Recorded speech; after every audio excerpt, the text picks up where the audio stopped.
This hearing will come to order. I'm going to ask all of the members if you could take your seats at this time.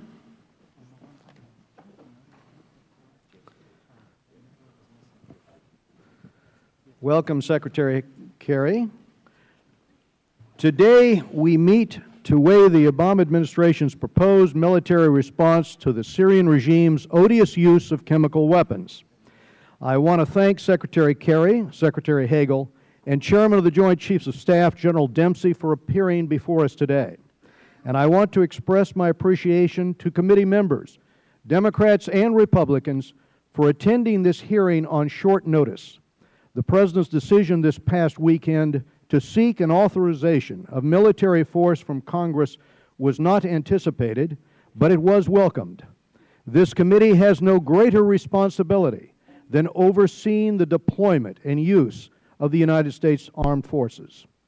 Since the administration of President John Adams, Congress has acted several times to authorize the use of military force by the President. One thing different here is that the administration's proposal supports a U.S. military response against a country in civil war. Needless to say, this complicates the consideration. I think we're all troubled by the unfortunate lack of international support. Although the proposed action aims to uphold an international norm, there is no United Nations resolution of support nor NATO backing.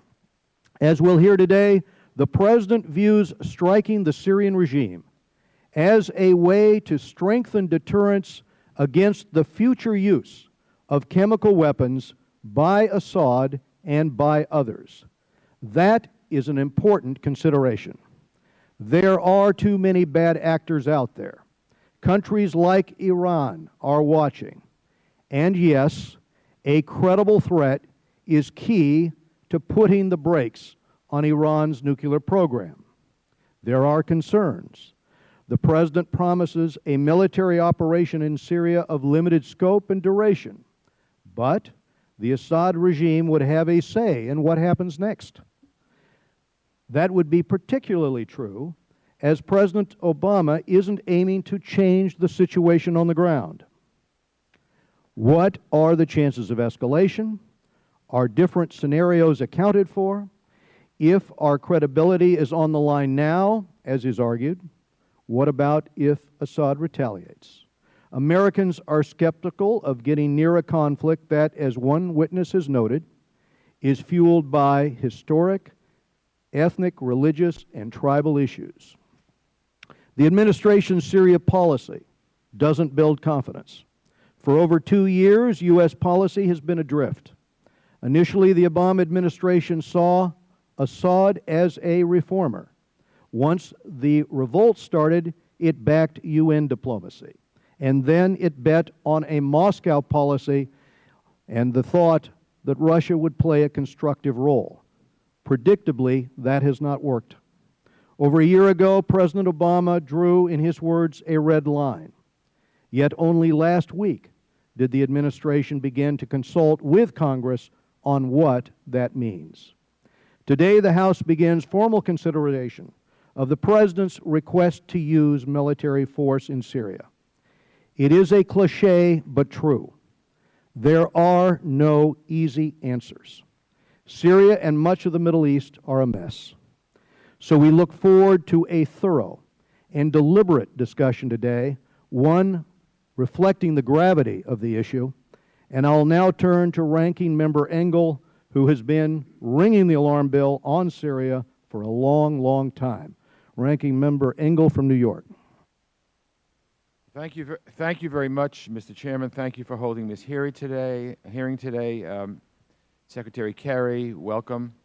I look forward to this hearing, which addresses the Syrian regime's use of chemical weapons, a serious threat to the national security interests of the United States and our allies.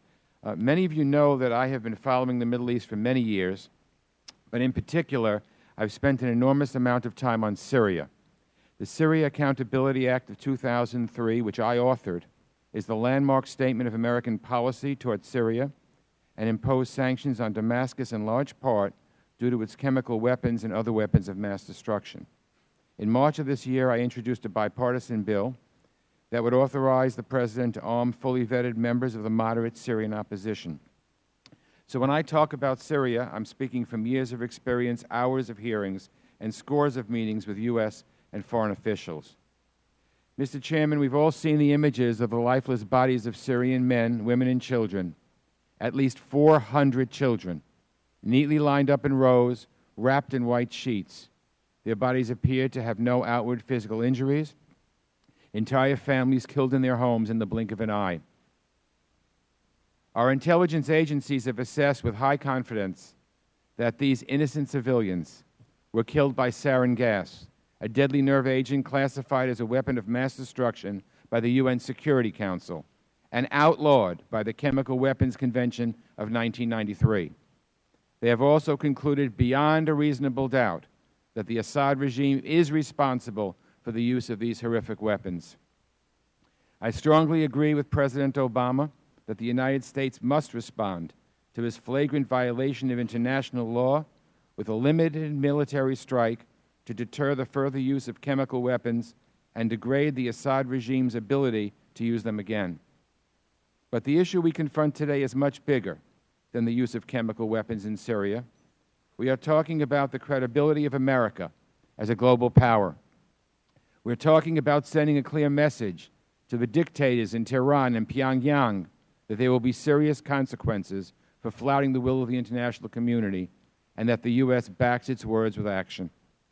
Iran in particular is watching very carefully to see if the United States is willing to stand up for its vital interests in the region and the interests of our allies. They are a central player in the Syrian civil war, providing weapons, money, advice, and manpower to the Assad regime, and supporting the intervention of their terrorist proxy Hezbollah.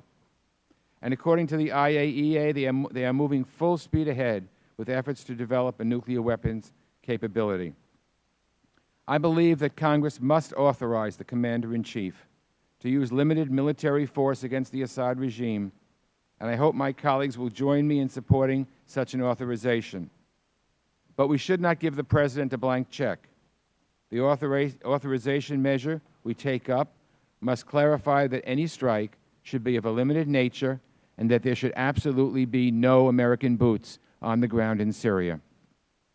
While it is critically important for the U.S. to hold the Assad regime accountable for the use of chemical weapons, we must also focus on developing a larger strategy to address the ongoing humanitarian crisis, support our regional partners, and ultimately find a path forward that brings a lasting peace for the Syrian people. As I mentioned earlier, in March, I introduced the bipartisan Free Syria Act, legislation that would increase humanitarian aid and authorize the President to provide lethal and non-lethal assistance to Syria's moderate opposition. I continue to believe that the moderate opposition is key to Syria's future and that we must redouble our efforts to support them as soon as possible. I know many members on both sides of the aisle are struggling with this issue of using force in Syria. We're all trying to do the right thing for our constituents, for our country, and for our national security.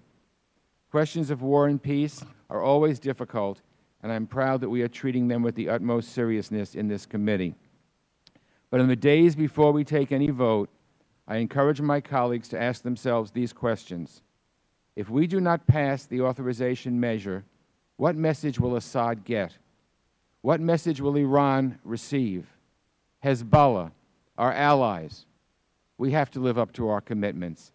So, Mr. Chairman, I'd like to thank you for calling this important hearing, and I look forward to Secretary Kerry and to the testimony of our other distinguished witnesses. Thank you, Mr. Engel. This afternoon, we're pleased to be joined by our Secretary of State, John Kerry, and shortly we will be joined by the Secretary of Defense and the Chairman of the Joint Chiefs of Staff. Prior to his appointment, John Kerry served as United States Senator from Massachusetts for 28 years and chaired the Senate Foreign Relations Committee for the last 4 years. And without objection, the witnesses' statements, Senator Kerry and those of Secretary Hagel and General Dempsey, will be made part of the record. Members here will have 5 days to submit statements and questions and extraneous material for the record. And I'd like to note, members, that we have a nearly full committee here with us today, and therefore we need to work within the time constraints that we have. We're going to ask all members to be mindful of that timer as you ask questions. So we will begin now with Secretary Kerry's testimony. Mr. Secretary. Mr. Chairman, thank you very much. Ranking Member Hagel, as the Chairman said, an early congressional leader on Syria, and to all the members of the committee. Let me just say, first of all, that I have enormous respect for the fact that everybody has returned unexpectedly and hurriedly to come back here to be part of this debate. And on behalf of the administration and the American people, I thank you for doing so. I think it's, I know it's no exaggeration to say that the world is not just watching to see what we decide here, but the world is really watching to see how we decide it. Frankly, whether or not we can still make or achieve a single voice speaking for the United States of America, the Congress and the President of the United States. And they want to know whether or not America is going to rise to this moment, whether or not we will express our position with the unity that this moment demands. The question of whether or not to authorize force, the Chairman referenced my 28 years here. I had a number of occasions to make those votes and another number of occasions to make judgments about presidents who acted without coming to Congress. And I found that we were and are always stronger when we can act together. First and foremost, I think it's important to explain to the American people why we are here. And I don't think it can bear enough repetition as people grapple with this at the end of summer, post-Labor Day, kids going back to school, and a lot of other concerns on their mind. We're here because, against the multiple warnings from the President of the United States, warnings from Congress, from many of you, warnings from friends and allies, and even warnings from Russia and Iran that chemical weapons are out of bounds. Against all of that, the Assad regime, and only undeniably the Assad regime, unleashed an outrageous chemical attack against its own citizens.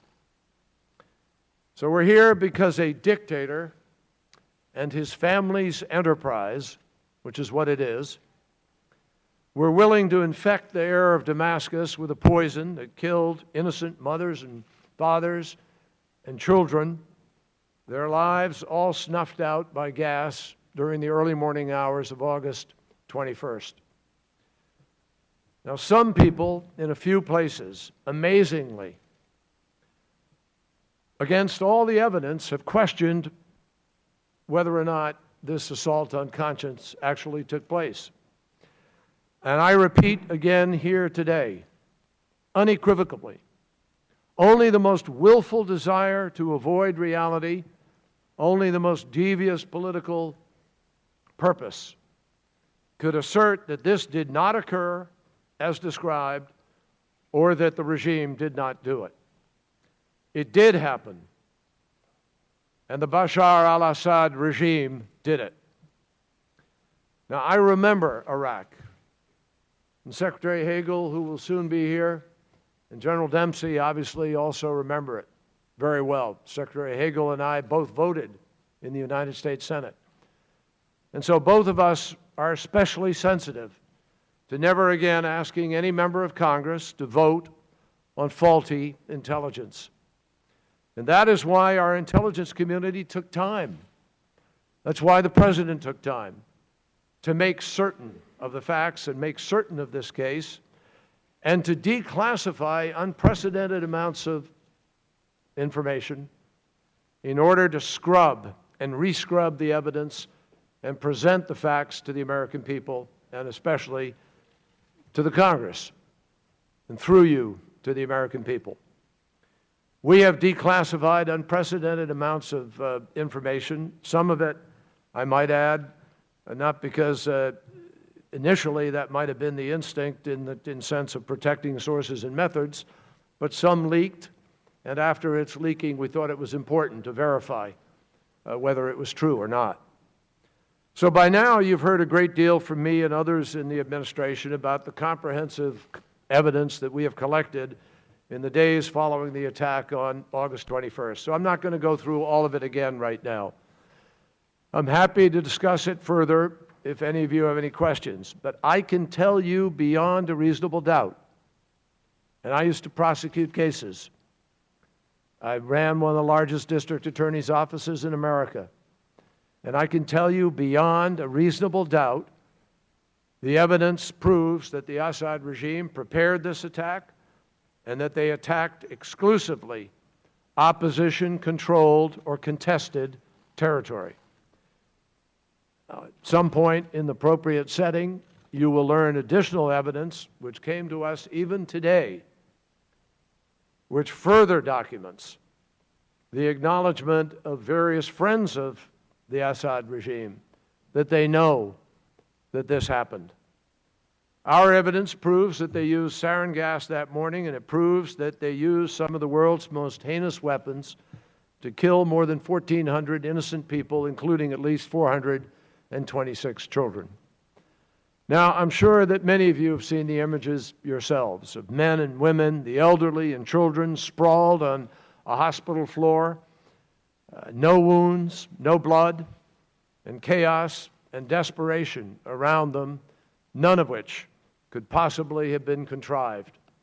All of that was real.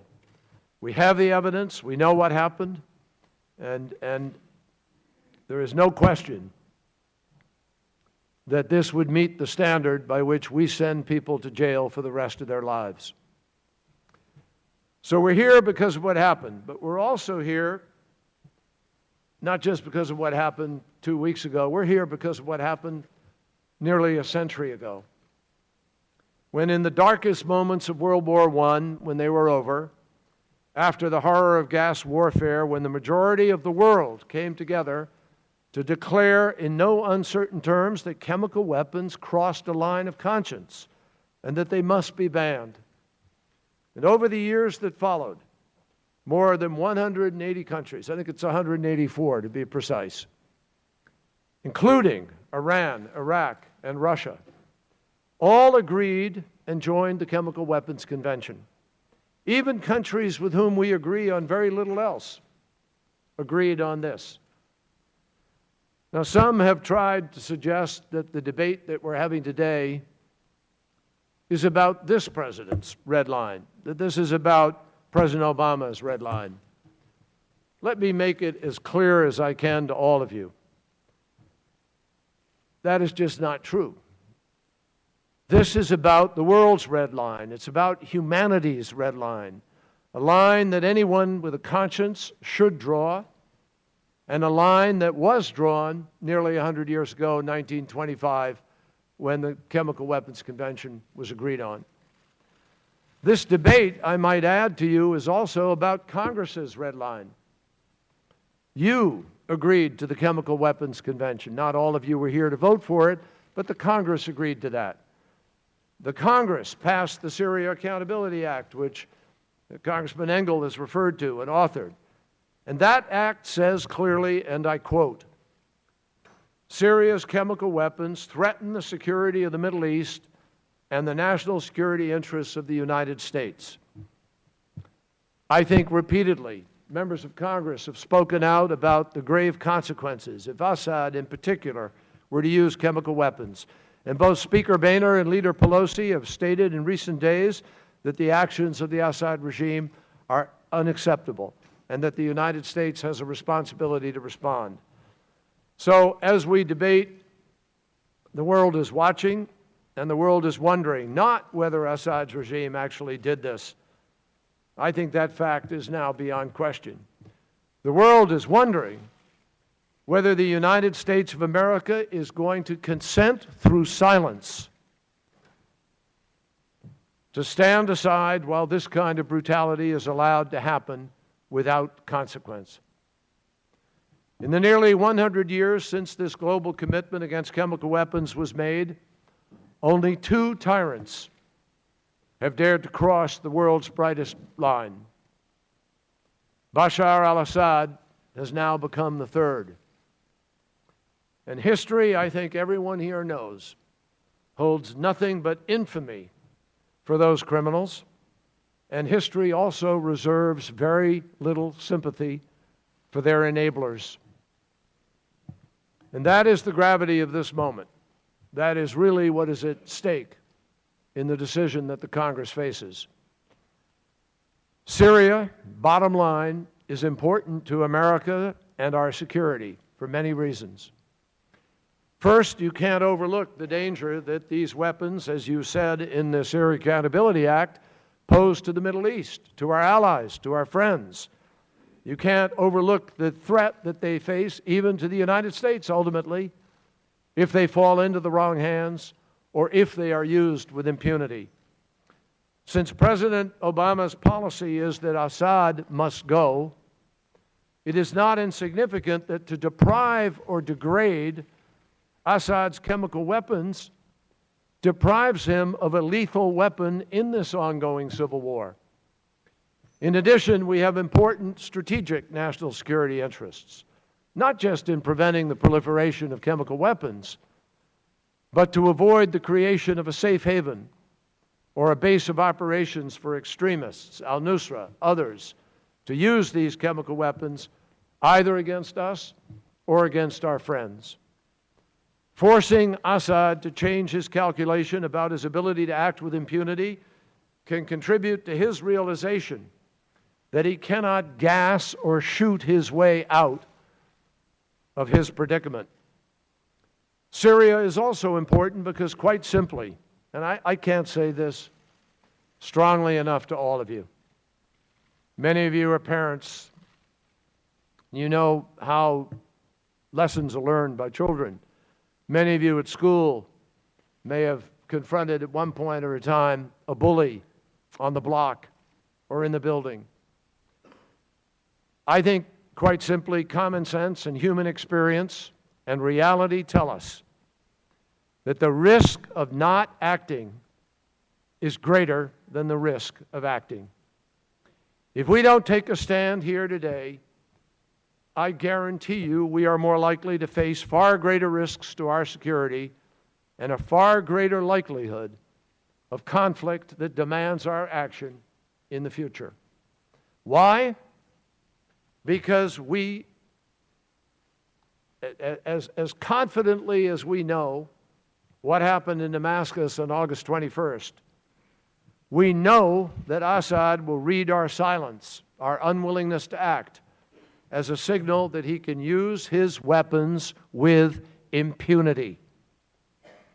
After all has been said and done, if we don't now, knowing that he's already done this at least 11 times that our intelligence community can prove, and here in this grotesque, larger event, larger than anything that's happened before, if we back down, if the world backs down, we have sent an unmistakable message of permissiveness. Iran, I guarantee you, is hoping we look the other way. And surely they will interpret America's unwillingness to act against weapons of mass destruction as an unwillingness to act against weapons of mass destruction. And we will fight for the credibility to make a deterrent against a nuclear weapon as meaningful as it should be without that fight. North Korea is hoping for ambivalence from the Congress. They're all listening for our silence.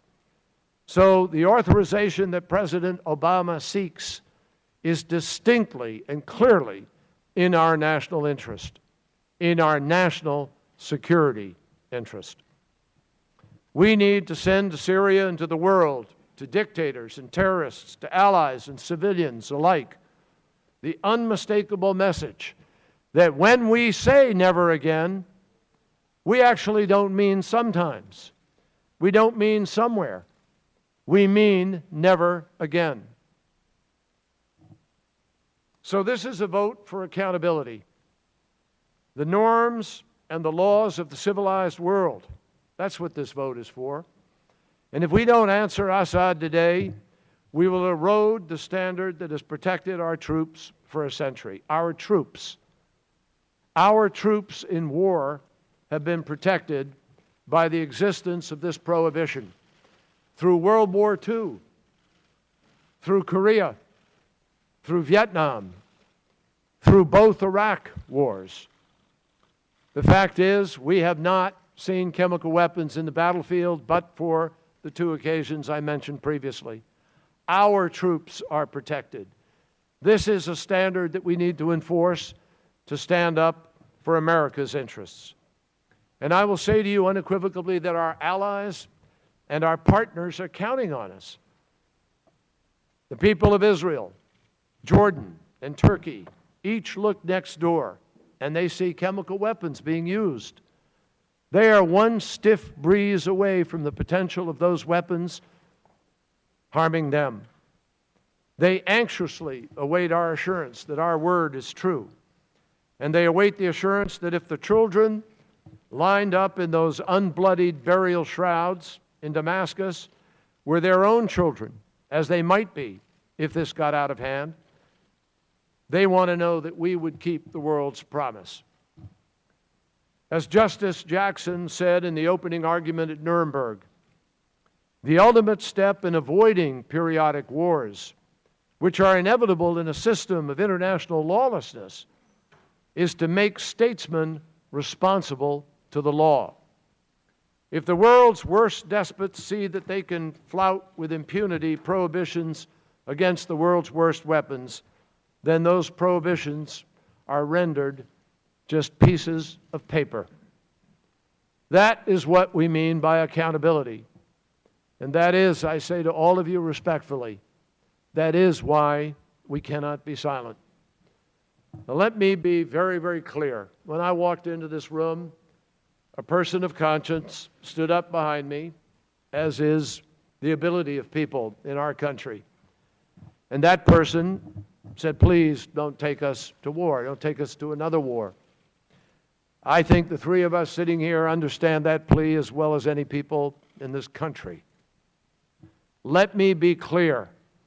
We are not asking America to go to war. And I say that sitting next to two individuals who well know what war is, and there are others here today who know what war is. They know the difference between going to war and what the President is requesting now. We all agree there will be no American boots on the ground. The President has made crystal clear we have no intention of assuming responsibility for Assad's civil war. That is not in the cards. That is not what is here. The President is asking only for the power to make certain that the United States of America means what we say. He is asking for authorization, targeted and limited to deter and degrade Bashar al-Assad's capacity to use chemical weapons. Now, I will make it clear. For those who feel that more ought to be done or that, in keeping with the policy that Assad must go, clearly the degradation of his capacity to use those weapons has an impact on the lethality of the weapons available to him. And it will have an impact on the battlefield. Just today, before coming in here, I read an email to me about a general, the Minister of Defense, former minister or assistant minister, I forget which, who has just defected and is now in Turkey. And there are other defections that we are hearing about the potential of because of the potential that we might take action. So there will be downstream impacts, though that is not the principal purpose of what the President is asking you for. Now, some will undoubtedly and understandably ask about the unintended consequences of action. Will this drag you in inadvertently? And they fear that a retaliation could lead to a larger conflict. Let me say again, unequivocally, bluntly, If Assad is arrogant enough and foolish enough to retaliate to the consequences of his own criminal activity, the United States and our allies have ample ways to make him regret that decision without going to war. Even Assad supporters, Russia and Iran, say publicly that the use of chemical weapons is unacceptable. And guess what? Even Iran and Syria itself acknowledge that these weapons were used. They just pretend that the other guys who don't even have the capacity to do it somehow did it. So some will question the extent of our responsibility to act here. To them I say, when someone kills hundreds of children with a weapon the world has banned, we all are responsible. That's true because of treaties like the Geneva Convention and the Chemical Weapons Convention, but it's also true because we share a common humanity and a common sense of decency. This is not the time for armchair isolationism. This is not the time to be spectators to slaughter. This is not the time to give permission to a dictator who has already used these weapons the unfettered ability to continue to use them because we step back. Neither our country nor our conscience can afford the cost of silence or inaction. So we have spoken up. The President of the United States has made his decision. The President has decided we need to do this. But in keeping with our Constitution and the full measure of the hopes and articulated aspirations of our founding fathers, the President is coming to the Congress of the United States, a decision that the American people agree with, and asking the Congress to stand with him and with this administration, to stand up for our security, to protect our values, to lead the world with conviction that is clear. And that is why we're here, and we look forward to having a rigorous discussion with you in furtherance of that mission. Thank you, Mr. Secretary. We have been joined by Secretary Hagel, who, before being appointed Secretary of Defense, served in the United States Senate from 1996 until 2009. He is the recipient of 2 Purple Hearts for his service in Vietnam, and we have been joined by General Dempsey, from platoon leader to commandant commander.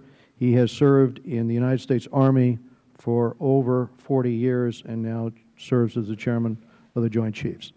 We will go to our Secretary of Defense, Mr. Hagel, first. Mr. Chairman, Ranking Member Engel, members of the committee, thank you. And General Dempsey and I also apologize for being late. The other side of the Capitol held us up, but we are much better for it. So thank you for your understanding. In the coming days, as we all know, Congress will debate how to respond to the most recent chemical weapons attacks in Syria. A large-scale sarin gas assault perpetrated by the Syrian government against its own people. I welcome this debate, and I strongly support President Obama's decision to seek congressional authorization for the use of force in Syria. As each of us knows, committing the country to using military force is the most difficult and important decision America's leaders can make. All of those who are privileged to serve our nation and have the responsibility in many ways to serve our country, but the primary responsibility is to ask the tough questions before any military commitment is made. The American people must be assured that their leaders are acting according to U.S. national interests, with well-defined military objectives, and with an understanding of the risks and consequences involved. The President, along with his entire national security team, asked those tough questions before we concluded that the United States should take military action against Syrian regime targets. I want to address very briefly, Mr. Chairman, before we get to your questions, how we reached this decision by clarifying the U.S. interests at stake, our military objectives, and the risks of not acting at this critical juncture. As President Obama said, the use of chemical weapons in Syria is not only an assault on humanity, it is a serious threat to America's national security interests and those of our closest allies. The Syrian regime's use of chemical weapons poses grave risks to our friends and partners along Syria's borders, including Israel, Jordan, Turkey, Lebanon, and Iraq. If Assad is prepared to use chemical weapons against his own people, we have to be concerned that terrorist groups like Hezbollah, which has forces fighting in Syria, supporting the Assad regime, could acquire them and use them. This risk of chemical weapons proliferation poses a direct threat to our friends and partners and to U.S. personnel in the region. We cannot afford for Hezbollah or any terrorist group determined to strike the United States to have incentives to acquire or use these chemical weapons. The Syrian regime's actions risk eroding the nearly century-old international norm against the use of chemical weapons, a norm that has helped protect the United States forces and our homeland. Weakening this norm could embolden other regimes to acquire or use chemical weapons. For example, North Korea maintains a massive stockpile of chemical weapons that threaten our treaty ally, the Republic of South Korea, and the 28,000 U.S. troops stationed on the border. I've just returned from Asia, where I had a very serious and long conversation with South Korea's defense minister about the threat that North Korea's stockpile of chemical weapons presents to them. Our allies throughout the world must be assured that the United States will fulfill its security commitments. Given these threats to our national security, the United States must demonstrate through our actions that the use of chemical weapons is unacceptable. The President has made clear that our military objectives in Syria would be to hold the Assad regime accountable, degrade its ability to carry out these kinds of attacks, and deter the regime from further use of chemical weapons. The Department of Defense has developed military options to achieve these objectives, and we have positioned U.S. assets throughout the region to successfully execute the mission. We believe we can achieve them with a military action that would be limited in duration and scope. General Dempsey and I have assured the President that U.S. forces will be ready to act whenever the President gives the order. We're also working with our allies and our partners in this effort. Key partners, including France, Turkey, Saudi Arabia, the United Arab Emirates, and other friends in the region, have assured us of their strong support for U.S. action. In defining our military objectives, we have made clear that we are not seeking to resolve the underlying conflict in Syria through direct military force. Instead, we are contemplating actions that are tailored to respond to the use of chemical weapons.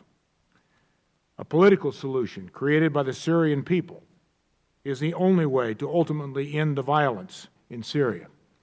And Secretary Kerry is leading international efforts to help the parties in Syria move toward a negotiated transition. We're also committed to doing more to assist the Syrian opposition. But Assad must be held accountable for using these weapons in defiance of the international community. Having defined America's interests and our military objectives, we also must examine the risks and the consequences. As we all know, there are always risks in taking action, but there are also risks with inaction. The Assad regime, under increasing pressure by the Syrian opposition, could feel empowered to carry out even more devastating chemical weapons attacks. Chemical weapons make no distinction between combatants and innocent civilians and inflict the worst kind of indiscriminate suffering, as we have recently seen. A refusal to act would undermine the credibility of America's other security commitments, including the President's commitment to prevent Iran from acquiring a nuclear weapon. The word of the United States must mean something. It is vital currency in foreign relations and international and allied commitments. Every witness here today at this table, Secretary Kerry, General Dempsey, and myself, as Secretary Kerry has noted, has served in uniform, fought in war, and seen its ugly realities up close. We understand that a country faces few decisions as grave as using military force. We are not unaware of the costs and the ravages of war. But we also understand that America must protect its people and its national interests. That is our highest responsibility. All of us who have the privilege and responsibility of serving this great nation owe the American people, and especially those wearing the uniform of our country, a vigorous debate on how America should respond to the horrific chemical weapons attack in Syria. I know everyone on this committee agrees and takes their responsibility of office just as seriously as the President and everyone at this table. Mr. Chairman, thank you. Thank you, Mr. Secretary. And we also appreciate General Dempsey being with us today to answer any members' questions. And if I could go, Secretary Kerry, to you for a question, something I referenced in my opening statement. Other countries are watching. As I understand it, the administration and you, as a matter of fact, have been in contact with the governments in discussions with South Korea, with Turkey, with Saudi Arabia, with Israel, and I've read several others in the press. I was going to ask you the communications that you're having. What are they communicating to you about this incident when you talk to these governments? Mr. Chairman, I'm very happy to share that with you. Let me just say at the outset, I mentioned an email I got coming in. The same news outlet, Reuters, has now said that the Syrian government is saying that the defection hasn't taken place, so who knows whether it has or it hasn't. What I do know is this. The intelligence is very clear, and in other settings I urge you to go and look at it, that there are currently defections taking place. I think there's something like 60 to 100 in the last day or so, officers and enlisted personnel, and there are serious questions taking place among the so-called elite of Syria about whether or not Bashar al-Assad has kind of run the table here too far, and that there are serious questions about the future. I just put that on the table for you to think about. And the views, we understand, but the views of South Korea, the views of the government of Turkey, we have reached Israel. out to over 100 countries. We continue to reach out to these countries. 53 countries or organizations have acknowledged that chemical weapons were used, and 37 of them have said so publicly. That will grow as the evidence that we released yesterday becomes more prevalent. I will be meeting with the foreign ministers of Europe, 28 foreign ministers in Vilnius on Saturday. This will clearly be a topic of discussion, and many of them have had reservations waiting for the evidence, so I see many more countries joining. 31 countries or organizations have stated publicly or privately that the Assad regime is responsible for this attack, and that was before our evidence package was put together. And 34 countries or organizations have indicated that if the allegations prove to be true, they would support some form of action against Syria. Now, to be more specific and bear down on the President's proposal and this particular action, currently in the region there are a number of countries, friends of ours, that have offered to be part of this operation. And those countries can speak for themselves, but there are more countries who have offered to be part of this operation than our military currently believes we need to have part of it in order to effect the operation. Obviously, there's an interest in having an international, multinational effort, and I think the President is committed to doing so. But there are friends of ours, including France, as you know, which is sticking with its position, and others in the region who are prepared to be part of this operation with us. Let me ask a question of our Chairman of the Joint Chiefs, General Dempsey. One of the first reactions that I have gotten from members here was on the open-ended nature of that authorization. And as you know, on the Senate side, there's now discussion. We all know there's no support for boots on the ground on the House side, but that doesn't reference it in the authorization. Now they are. They're taking that off the table. They're looking at a short time frame. They're talking about a comprehensive Syrian strategy, and resolutions here on the House side likewise are coming at this from a different direction than the original authorization. I would like your views. Can you express your perception or your response to the initiatives that you now see, or the resolutions that you now see on the Senate side and here on the House side on rewriting the original authorization? Yeah, thanks, Congress. Thanks, Chairman. I have made it a point of importance not to discuss my personal views about the resolution. That's for you to determine. I will tell you that militarily, the broader the resolution, the more options I can provide. But that said, I'll also assure you that the President has given me quite clear guidance that this will be a limited and focused operation, not an open-ended operation. Well, I think that, and I'll maybe go to Secretary Hagel there for a few comments on this, if you could sum up. But again, it's very clear on the House side there is no support for boots on the ground, and the desire to rewrite the authorization. Your response. I saw one draft this morning, Mr. Chairman, from the Senate side. I have not seen anything since over the last few hours. I know all of our agencies represented at this table, as well as the National Security Council, are working with the appropriate committee people, and I have confidence that we'll be able to come up with a mutually agreed upon resolution to be able to accomplish the objective. We'll go to Mr. Engel. Thank you, Mr. Chairman. Secretary Kerry and Secretary Hagel, perhaps you could answer this. I know Secretary Kerry referred to it in his opening remarks. I believe, like you, Mr. Secretary, that American credibility on the international stage hangs in the balance. And while it's crucial to make sure that Assad never uses chemical weapons again, I believe there's something even greater at stake, and that is the message we send to Iran as they continue to pursue a dangerous nuclear weapons capability.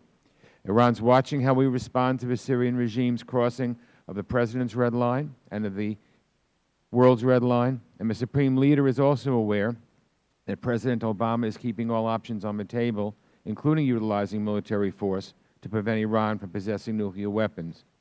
So I'd like to ask you, what will Iran's reaction be if we don't act now? Will they see our threat to stop their nuclear weapons program as hollow? And will our effort to stop the Iranian bomb be put in jeopardy? How do you think their calculus on their nuclear program will change based on what we do now?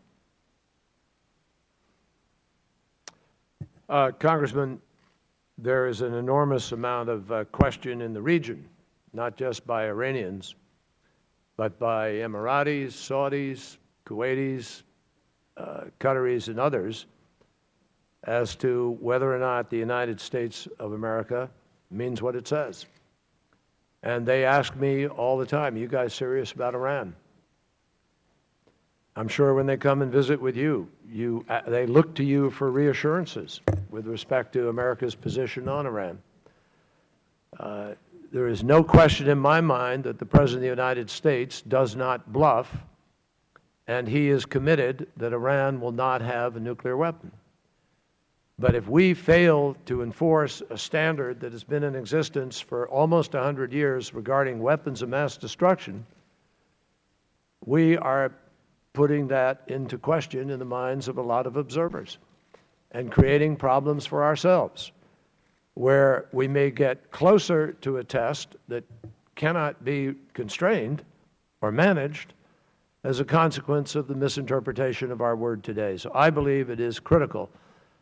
Just two other things I'd say, without any question in my mind. If we fail to pass this, those who are working with us today with the Syrian opposition, and I know, Congressman Engel, you know this, we've been working hard to keep them from funding bad elements, whether it's al-Nusra or others, which they have funded out of frustration because they think they're the best fighters and the only people who are going to get the job done of getting rid of Assad. And so if we back off and we fail to enforce our word here, I promise you that the discipline we've put in place with respect to the moderate opposition versus bad guys will dissipate immediately, and people will resort to anybody they can find to help them accomplish their goal, and we would have created more extremism and a greater problem down the road. So the word will be misinterpreted in many ways, not just Iran, Congressman. Thank you. Mr. Secretary, perhaps Secretary Hagel could answer this. Secretary Kerry just mentioned the opposition, and I put in a bill several months ago which would allow us to aid the well-vetted Syrian opposition. I don't think that the potential use of military force we're considering can be looked upon in a vacuum. I think that this operation must be utilized as one piece of a larger, comprehensive Syria strategy. So let me ask you, Mr. Secretary, as we downgrade Syria's ability to use chemical weapons, will we in turn be degrading Assad's ability to attack and suppress the opposition? And will we degrade Assad's air force so that he cannot continue to use the sky to murder his own people? Congressman, I would respond this way. You are correct as you assess this one option that we are debating today, in that it works in parallel with a number of other tracks that are ongoing. I think most all of us believe, the President believes, everyone at this table believes, there's no military solution in Syria. It's going to require a political resolution. In that regard, the actions that we would take would be in parallel to the opposition, the strengthening of the opposition. It would be in parallel to what Secretary Kerry noted, the continuing defections from Assad's military and from his regime. It would be in parallel with the international community continuing to strengthen their voices and join with us in this condemnation. All the other consequences that would come from this would be part of this. So that's the way I would answer your question. Thank you. We'll go now to the Chairman Emeritus of this committee, Eliana Ross-Layton of Florida. Thank you, Mr. Chairman. Welcome, gentlemen. We've been aware of Assad's chemical weapons stockpile for years, yet we failed to hold him accountable. The United Nations has been completely useless at affecting any change in Syria, thanks in no small part to Russia and China's persistent stonewalling at the Security Council. And Congress has certainly had our fair share of missed opportunities. Last Congress, the House passed the Iran, North Korea, Syria Non-Proliferation Reform and Modernization Act overwhelmingly with a vote of 418 and only 2 against. Yet, Mr. Secretary, the Senate failed to take any action on it. Had the United States been taking a more proactive role in Syria by instituting strict sanctions against Assad's regime, it may have changed his calculations on the use of chemical weapons. In order to justify action now against his regime and risk further escalating the conflict, the President must clearly identify what our national security interests are. What are our objectives in limited and targeted airstrikes? What does degradation look like? And what will we do if the initial action does not yield the intended result? One Senate version of the resolution has a limitation on ground troops for combat operations. This sounds like it leaves open the possibility of boots on the ground for something other than combat operations, like special operations. Is this intentional? Will you confirm that under no circumstances will we place boots on the ground in Syria? We all know we're in a tough fiscal environment. Even a limited engagement, if it ends up being only limited, could potentially cost taxpayers billions. With members of the Arab League so eager for U.S. participation, have they offered to offset any of the costs associated with this action? Iran and North Korea are carefully watching our next move. If we say that the use of chemical weapons is unacceptable, yet we fail to act, this will embolden Iran's pursuit of nuclear breakout capabilities. A refusal to act in Syria after the President has set such a clear red line will be seen as a green light by the Iranian regime, who will see that we don't have the will to back up our words. So, gentlemen, what about boots on the ground? The Arab League, are they going to pony up our objectives? And lastly, there's some rumor circulating today that perhaps the House will not have a vote on authorization. The Senate will, and perhaps not on the House side. If you could comment on that. Madam Chairwoman, I don't know anything about this rumor, so I'm not going to comment on it because it is a rumor. That's the first I've heard of it. With respect to Arab countries offering to bear cost and to assist, the answer is profoundly yes, they have. That offer is on the table. With respect to boots on the ground, profoundly no. There will be no boots on the ground. The President has said that again and again, and there is nothing in this authorization that should contemplate it, and we reiterate, no boots on the ground. In terms of what do you do if it doesn't work, I think I'll let General Dempsey speak to the question of targeting, which he can't go into in detail, but we have absolute confidence that what our military undertakes to do, if it is ordered to do so, will degrade the capacity of Assad to use these weapons and serve as a very strong deterrence. And if it doesn't, then there are subsequent possibilities as to how you could reinforce that. Thank you, Mr. Secretary. And the details on the offer and the proposal on the table, what are the figures that we're talking about? Well, we don't know what action we're engaged in right now, but they've been quite significant. I mean, very significant.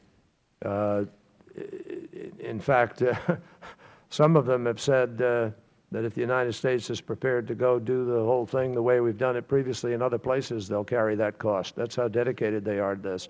Obviously, that's not in the cards, and nobody's talking about it. But they're talking in serious ways about getting this job done. And in terms of other countries being in the fight with us with these limited strikes, what time is over? Thank you. Thank you, Mr. Time is up, and we better go to Mr. Meeks of New York in order to get through the full panel. Thank you. Oh, Mr. Sherman's next. Mr. Sherman of California, then. The President drew a red line. Presidents often draw red lines in order to deter action. Usually they deter that action to our benefit and at no cost. When the President drew that red line, I'm not aware of anyone in this room who criticized it or disassociated themselves from that red line. Now Assad has crossed that red line. It is America's red line. If we do not act, Assad will use chemical weapons many times in the future. They may be decisively successful for him, and dictators for decades to come will learn from Assad's lesson that chemical weapons on civilians used on a mass scale can be effective, and that the 1925 Protocol against their use is a dead letter. In picking targets, gentlemen, you're going to be torn between the germane and the effective. Germane would be directly related to chemical weapons. But the fact is we want Assad to control, store, and keep control of his chemical weapons. And so you'll be seeking out targets somehow related to the creation, storage, control, or delivery of chemical weapons.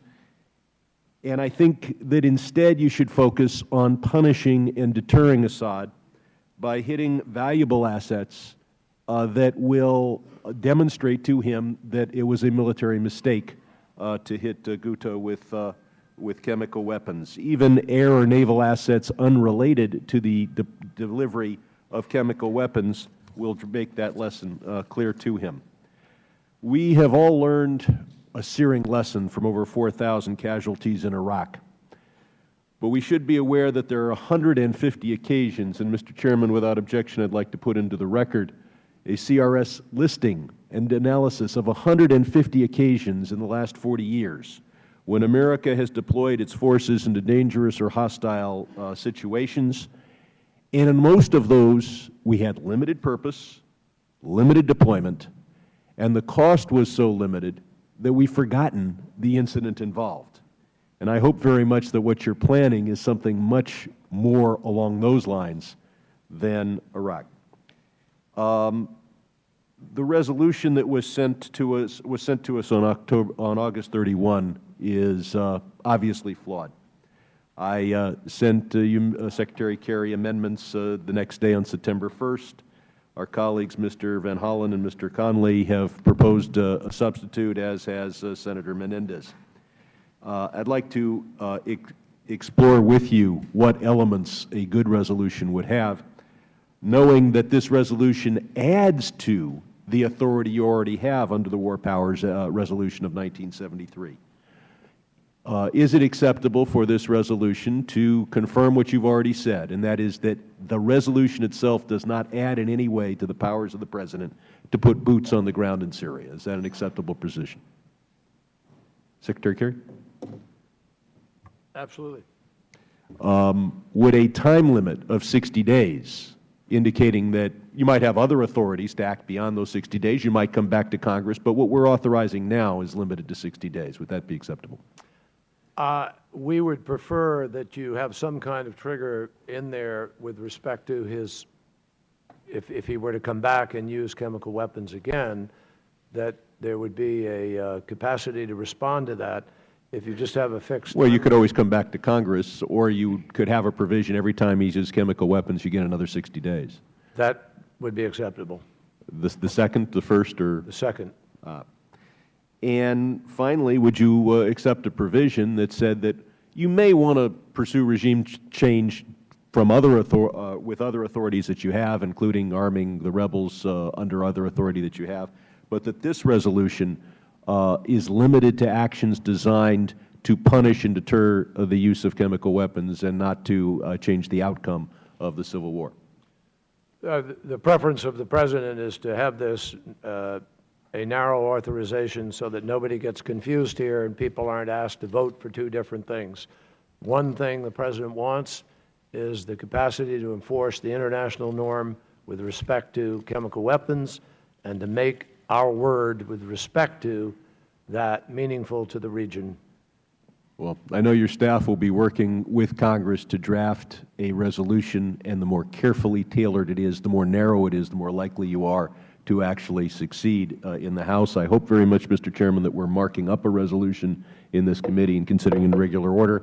And finally, for the record, if you could explain... Well, yeah, that afterwards we can introduce the questions for the record, but we need to go now to Mr. Smith, Chairman of the Africa Subcommittee. Thank you, Mr. Chairman. Thank you. A New York Times editorial yesterday, Mr. Secretary or Secretary, said that it was, quote, alarming that President Obama did not, quote, long ago put into place with our allies and partners a plan for international action. Their word, alarming, that we have failed over the course of the last several years to do what ought to have been done. That's a New York Times editorial, hardly a conservative newspaper. I have three specific questions, and I would ask that you, to the best of your ability, answer all three. Yesterday, Secretary Kerry, you testified that the Obama administration wanted to make him, that is Assad, I presume, regret the decision to use chemical weapons as he has done on August 21st, and as we all know, on previous occasions as well. First question, do we have clear proof that Assad himself ordered it? Second question, in an interview with Chris Wallace on Sunday, you said that, quote, actually, Chris, at the very instant the planes were in the air on Kosovo, there was a vote in the House of Representatives and the vote did not carry. That is true. The House of Representatives voted against force against Slobodan Milosevic. Your word, very instant, however, is certainly an elastic term. The vote was a full month later. Clinton and NATO's bombing of Syria began on March 24th, and the House voted against it on April 28th. During that time, there were significant assurances that the entire operation would be of short duration, very limited, and I know many people had thought, including in Brussels at NATO headquarters, that it would last just a few days. It lasted 78 days. 488 to 527 civilian deaths from the bombing occurred in Serbia, and significantly, Milosevic's retaliation was the invasion of Kosovo, and that invasion killed about 10,000 people and put most Kosovar Albanians to flight, and I, like perhaps you and others, visited them as refugees. How do you define limited and short duration, and what might Assad do in retaliation, and what contingency plans do we have when he attacks in other areas that we may not have anticipated? And finally, I plan on introducing a resolution when we reconvene to authorize the President to establish a specialized court, the Syrian War Crimes Tribunal, to help hold accountable all those on either side, including Assad, who have slaughtered and raped in Syria. I wonder how you might think about that as well, whether or not the administration would support such a court. We have learned lessons from the special court in Sierra Leone. We have learned lessons from the Rwandan court, and certainly learned lessons from the court in Yugoslavia. It has to be immediate, and I think it could be a rallying point. You yourself said, Mr. Secretary, we should send them to jail. Well, let's send them to jail. But killing people and not targeting Assad himself may be accountability, but I think there are other alternatives. I yield. Well, Congressman,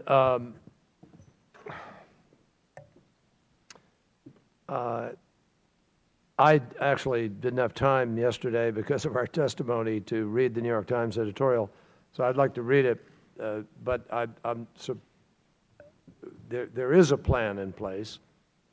The London 11, so-called, have been working over some period of time, working internationally. Last year, Secretary Clinton joined in convening with the Russians and others a meeting in Geneva that resulted in the Geneva Communique, which set up a process for transition in Syria, and that is what we are currently pursuing now, together with our allies and friends in this endeavor, and that includes France, Great Britain, Italy, Germany, the Emirates, Saudis, and others. So there is an international effort. It may not be, it's not working as well as we would like. It hasn't had its impact yet fully. But in addition to that,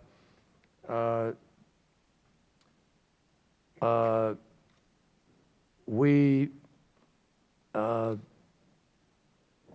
have seen the President take steps in response to the initial attacks of chemical weapons to increase lethal aid to the opposition. That is now known. So, as a matter of I'm almost out of time, with all due respect. Okay. Well, let me limited, short duration, a special tribunal on war crimes for Syria. I understand there have been conversations already with Syrians and other countries about a special court. Perhaps we can have more luck with that. I would certainly welcome an effort to hold people accountable for those kinds of abuses. But as you know, the international courts have not fared well with both parties in the Congress. Mr. Meeks of New York.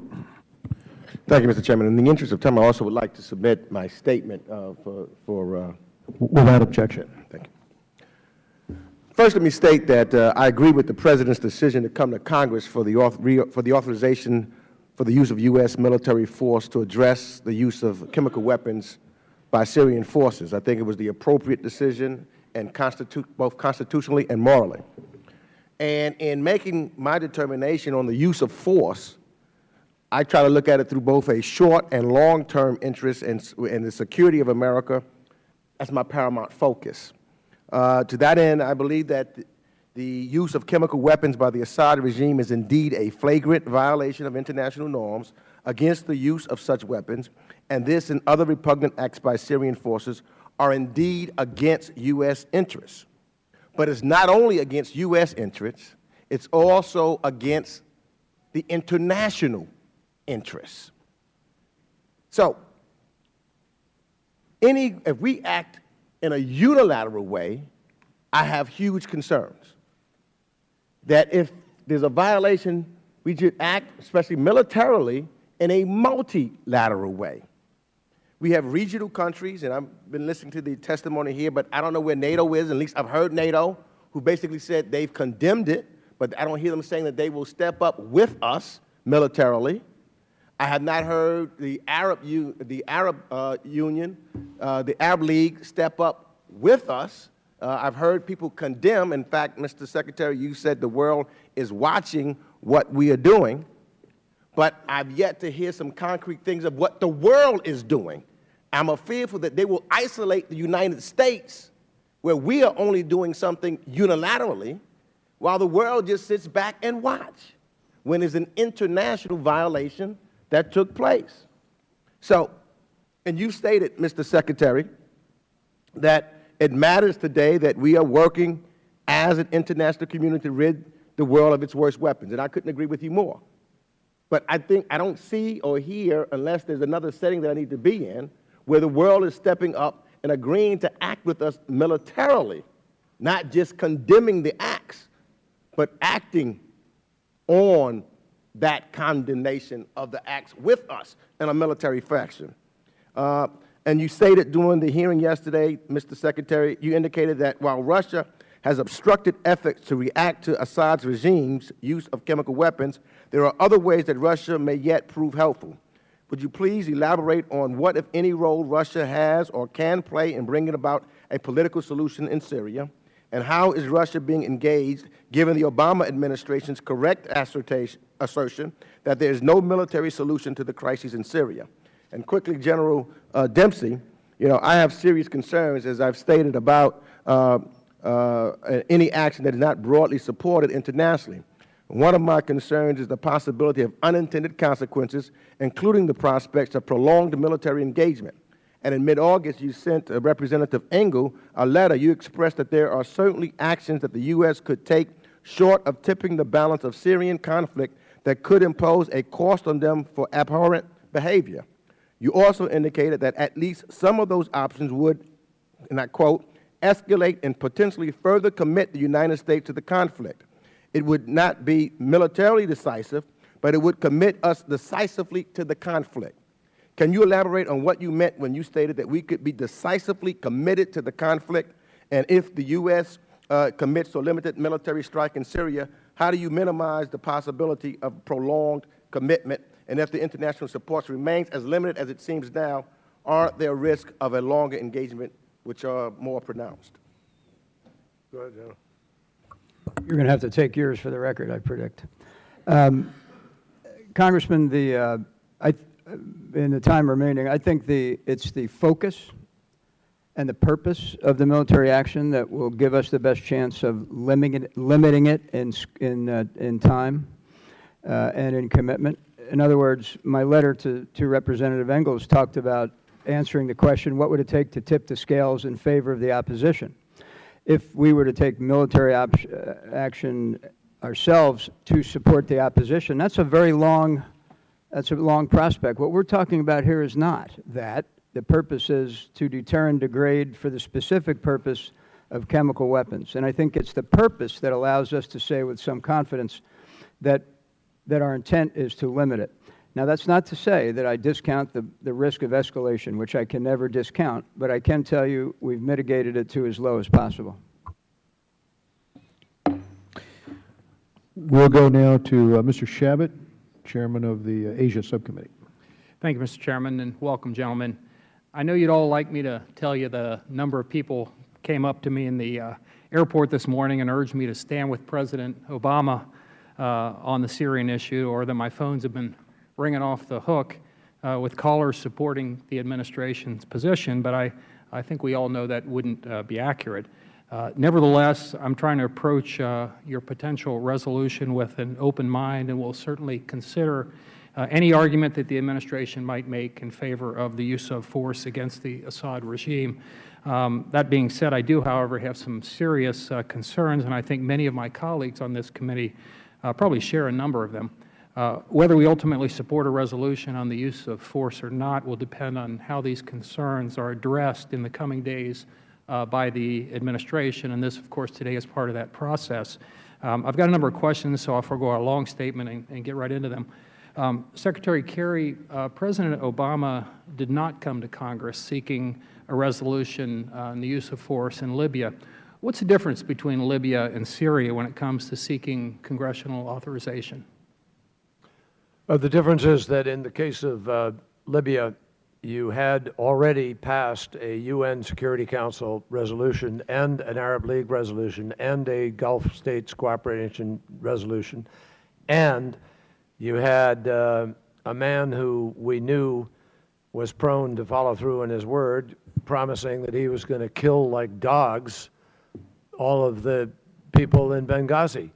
Okay. And so there was an emergency and an urgency to responding, in which the United States provided air support, while the French and the British carried out the mission. So I think under those circumstances, the President felt the urgency, the emergency of protecting life, and a capacity that had already been granted through the international community. This is different, which is why he's coming to Congress. Thank you. Let me ask you this. Had the British Parliament not rejected Prime Minister Cameron on the Syria issue, would President Obama have bothered to come to Congress?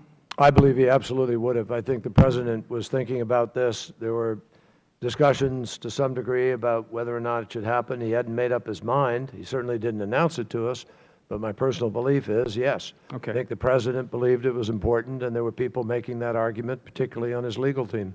Thank you. Mr. Secretary, you indicated that you hadn't had time to read the New York Times editorial today, so I assume you probably hadn't had time to read Tom Friedman's column in today's New York Times. Actually, I am familiar with his column today. All right, well, let me refer to that then. I don't always agree with Mr. Friedman. In fact, I seldom do. But I tend to agree with his assessment of the Syrian situation today, in which he says that rather than firing some missiles into Syria, a more effective measure would be arming and assisting the more moderate rebel groups in Syria. My only concern, as Mr. Smith and some others have already referred to today, that it may be too late for that, as failing to arm these groups months or even years ago has allowed al-Qaeda-connected rebel groups to become more influential and powerful. Would you comment, Mr. Secretary? Absolutely. I'm delighted to. And I think that what Tom Friedman said, and I often do agree with him, I don't happen to on this particular occasion, because he said you should arm and shame. Mm-hmm. Well, I don't think Assad is going to be shamed into any particular activity, nor the Russians or others. And there is arming taking place. But if you simply arm and try and say that your policy is to shame, and you back off, deteriorating his capacity to deliver chemical weapons, and say, okay, that doesn't matter to us, you have opened Pandora's box for the use of chemical weapons. And all those people you arm will wind up being the victims of a chemical weapons attack. So with all due respect to Tom Friedman, who is most often correct, I think on this occasion, it is absolutely vital that we send the message and deteriorate his capacity. Thank you, hold Mr. him Let me accountable. stop you if I can. I've only got a short period. And we would have given him impunity with respect to any future use. Thank you. Last Friday, all indications were that the President had made the decision to take military action. Then things obviously changed, and he decided to consult with Congress. What made the President change his mind? Well, you have to ask the President. I don't know completely. I think I assume you've discussed this with him. We did discuss it, and what the President said was he felt very, very strongly that it was important for us to be in our strongest posture, that the United States needed to speak with one voice. He knew that you, in the consultations, I mean, you all asked for consultations. The President, we began a process of consultation. We heard from you. And many of you said, we think it's really important to come to Congress. I know Mike Rogers in particular in one conversation talked about, the need to not have the display of your you've got a group of people you're opposed to, and you're sort of fighting the Congress and fighting with your allies and fighting with the UN. Try to unify it to the greatest degree you can. I think that was great common sense from Chairman Rogers, and the President decided accordingly to try to put America in the strongest position possible. Thank you, Mr. Secretary. We need to go to Mr. Series from New Jersey. Thank you, Mr. Chairman. Thank you for being here this afternoon. Mr. Secretary, one of the things that I read today, which disturbed me a great deal, is that by the end of the year, we are going to have about 3 million refugees from the Syria conflict. And I am concerned that the impact that striking Syria would have on increasing the number of refugees. And I'm concerned about how it's going to destabilize our friends in the region. Jordan is already overburdened. Turkey is already experiencing a burden. Are we anticipating, are we making policies to alleviate what is coming, this avalanche of refugees? Because by the end of the year, they expect 3 million refugees, and that could be a bigger destabilizing factor in that region. This brings you squarely into a confrontation with this question that is fundamental to the choice you're going to make. There are risks of acting. But believe me, it is our judgment collectively and the President's that the greater risks are not acting. You have 1.6 million to 2 million refugees today without our acting. And every prediction is that's going to get worse. I guarantee you that if we don't act and Assad is able to rain gas down on his people, you watch the numbers of refugees. The greater capacity to prevent the numbers of refugees and this catastrophe that's building in the region is, frankly, to degrade his chemical capacity, help the opposition, and get to a point where you have a state of Syria that is still intact enough to actually have a negotiation for the Geneva I implementation of a transition government. That's the strategy. That's the goal. And we have no chance of getting there. If we back off and give him a message of impunity, we will have said to him, nobody cares, gas your people, you do what you need to stay in office, and we're backing off. That would be, I honestly find, that would be one of those moments in history that will live in infamy. And there are some of those moments. Munich, a ship off the coast of Florida that was sent back filled with Jews who then lost their lives to gas because we didn't receive them. There are moments where you have to make a decision. And I think this is one of those moments. Are we making any new policies? I know that we are already contributing more money than anybody else to assist the refugees. The world needs to step up on this refugee issue. The United States proudly is providing more than anybody else, but this is unsustainable. There are other discussions taking place now as to how we might respond to this ongoing crisis in non-military terms, but I think that there are options available to us, but I don't want to get ahead of ourselves. General, this military action that we're taking, I assume that we are coordinating with our friends in the region? We are, Congressman. And do you anticipate them coming along with us in any, if it increases the need for them to participate? Well, we're reaching out to them. Some will support us directly and some indirectly with basing and overflight. Okay. Thank you, Chairman. Thank you. We're going to go to Mr. Joe Wilson of South Carolina. Thank you, Mr. Chairman, for your and Eliana Ross-Leighton's longtime leadership to avoid the crisis that we face today. And General Dempsey, Secretary Hagel, Secretary Kerry, thank you for being here today.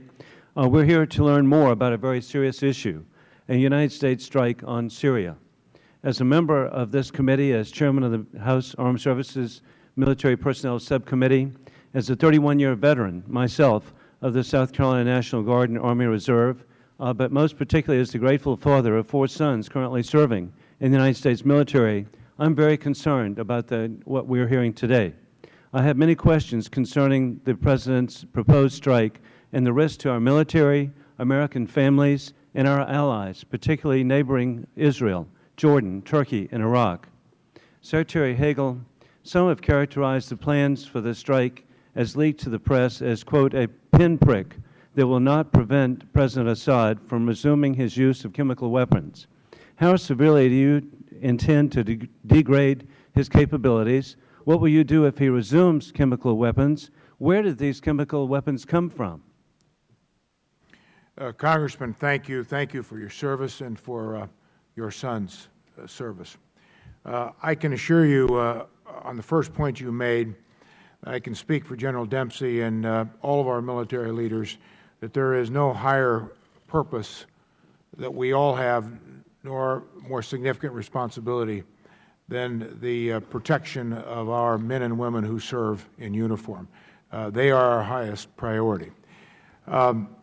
As to your other questions, the President has said, he stated it again yesterday in a meeting in the Cabinet room with the leaders of Congress, and I think Congressman Engel was there, as was Chairman Royce. This would not be a pinprick. Those were his words. This would be a significant strike that would, in fact, degrade his capability. I think the three of us have noted, you have all noted and are much aware, that any action carries with it risk.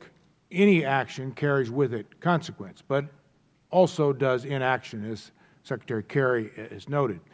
I can assure you, as Secretary of Defense, that the Department of Defense, our leaders, have spent days and days going over every option, every contingency, everything you talked about and more. Security of our forces, security of our embassies, consulates, working with the State Department, everything that we needed to factor in to, if we took action. The President insisted on that. He wanted to see those plans, collateral damage, innocent people being hurt.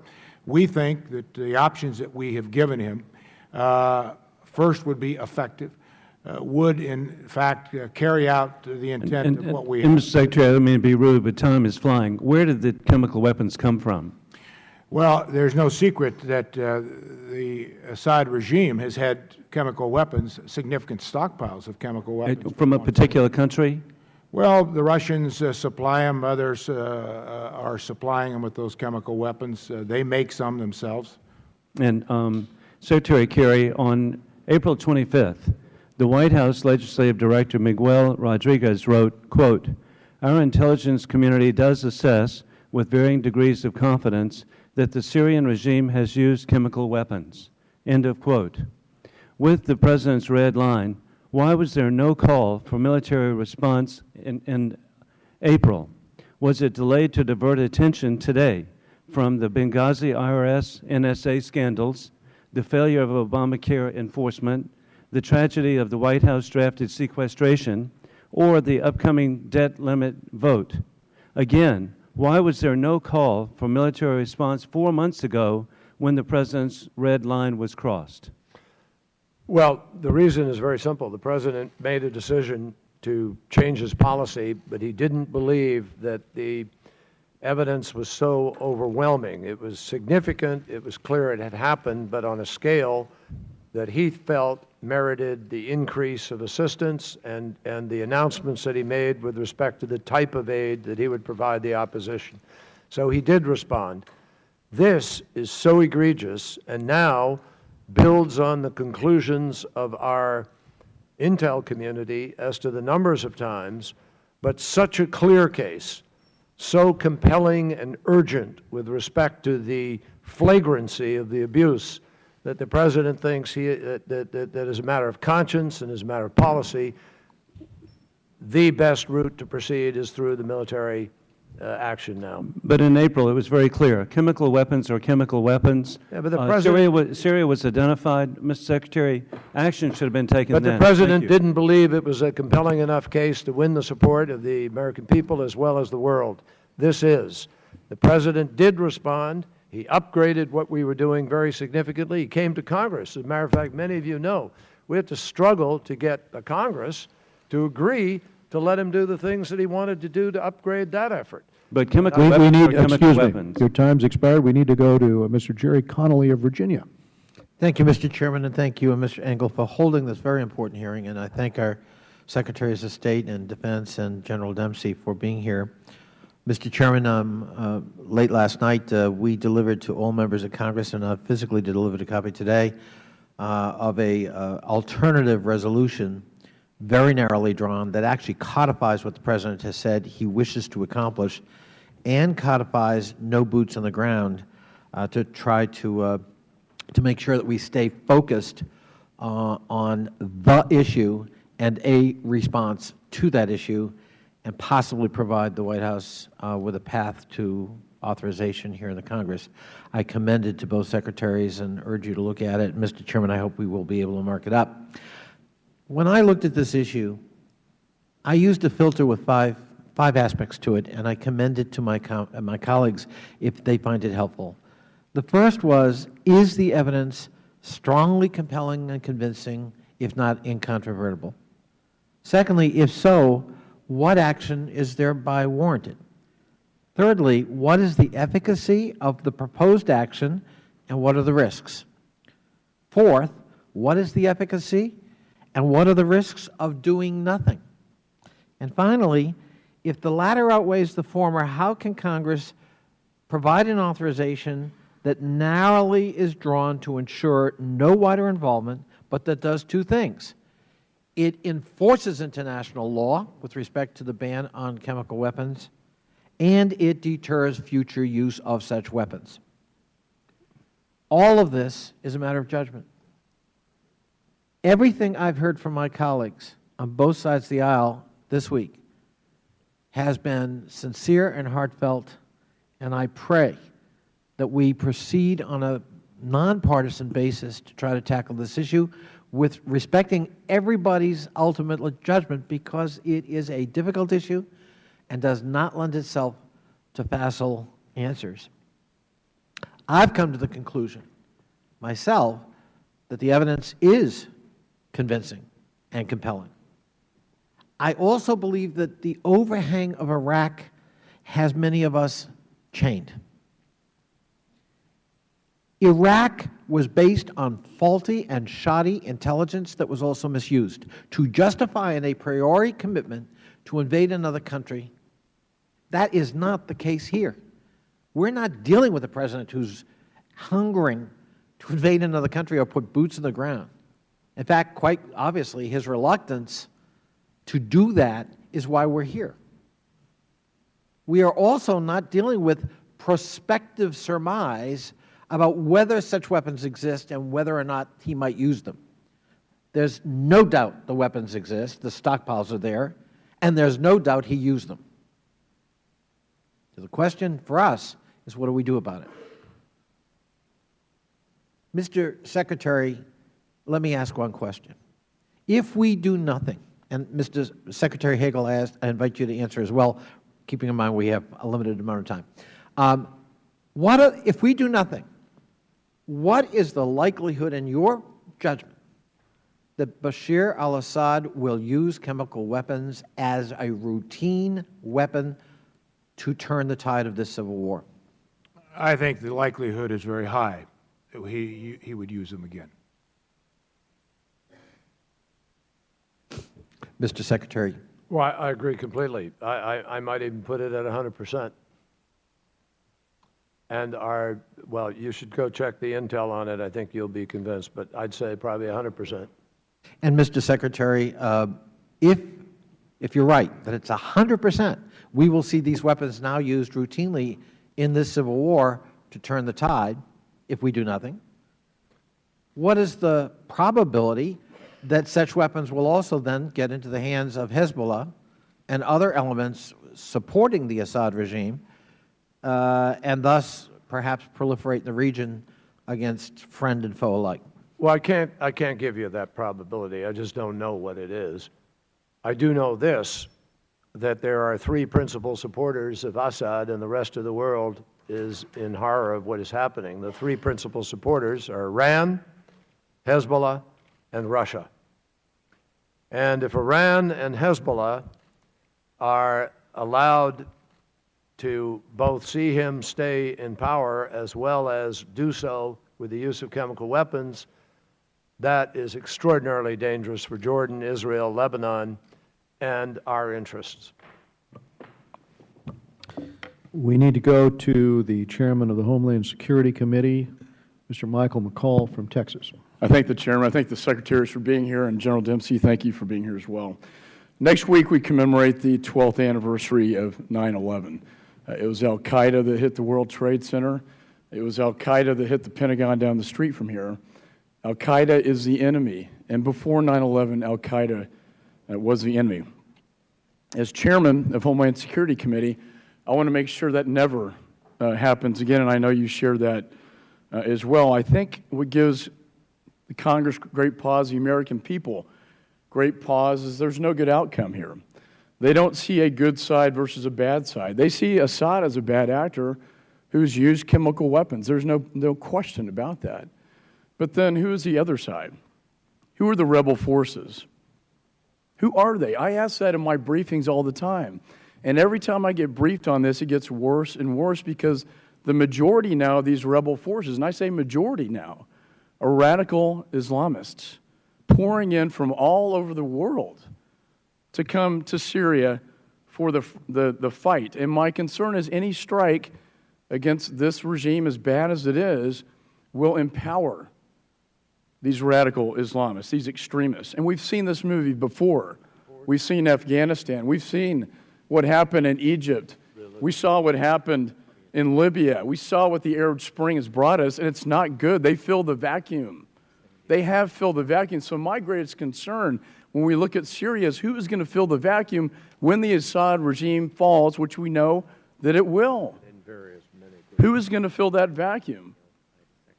Are the rebel forces, the extremists, going to take over not only the government but these weapons, because they are the ones most likely to use these weapons against Americans in the United States?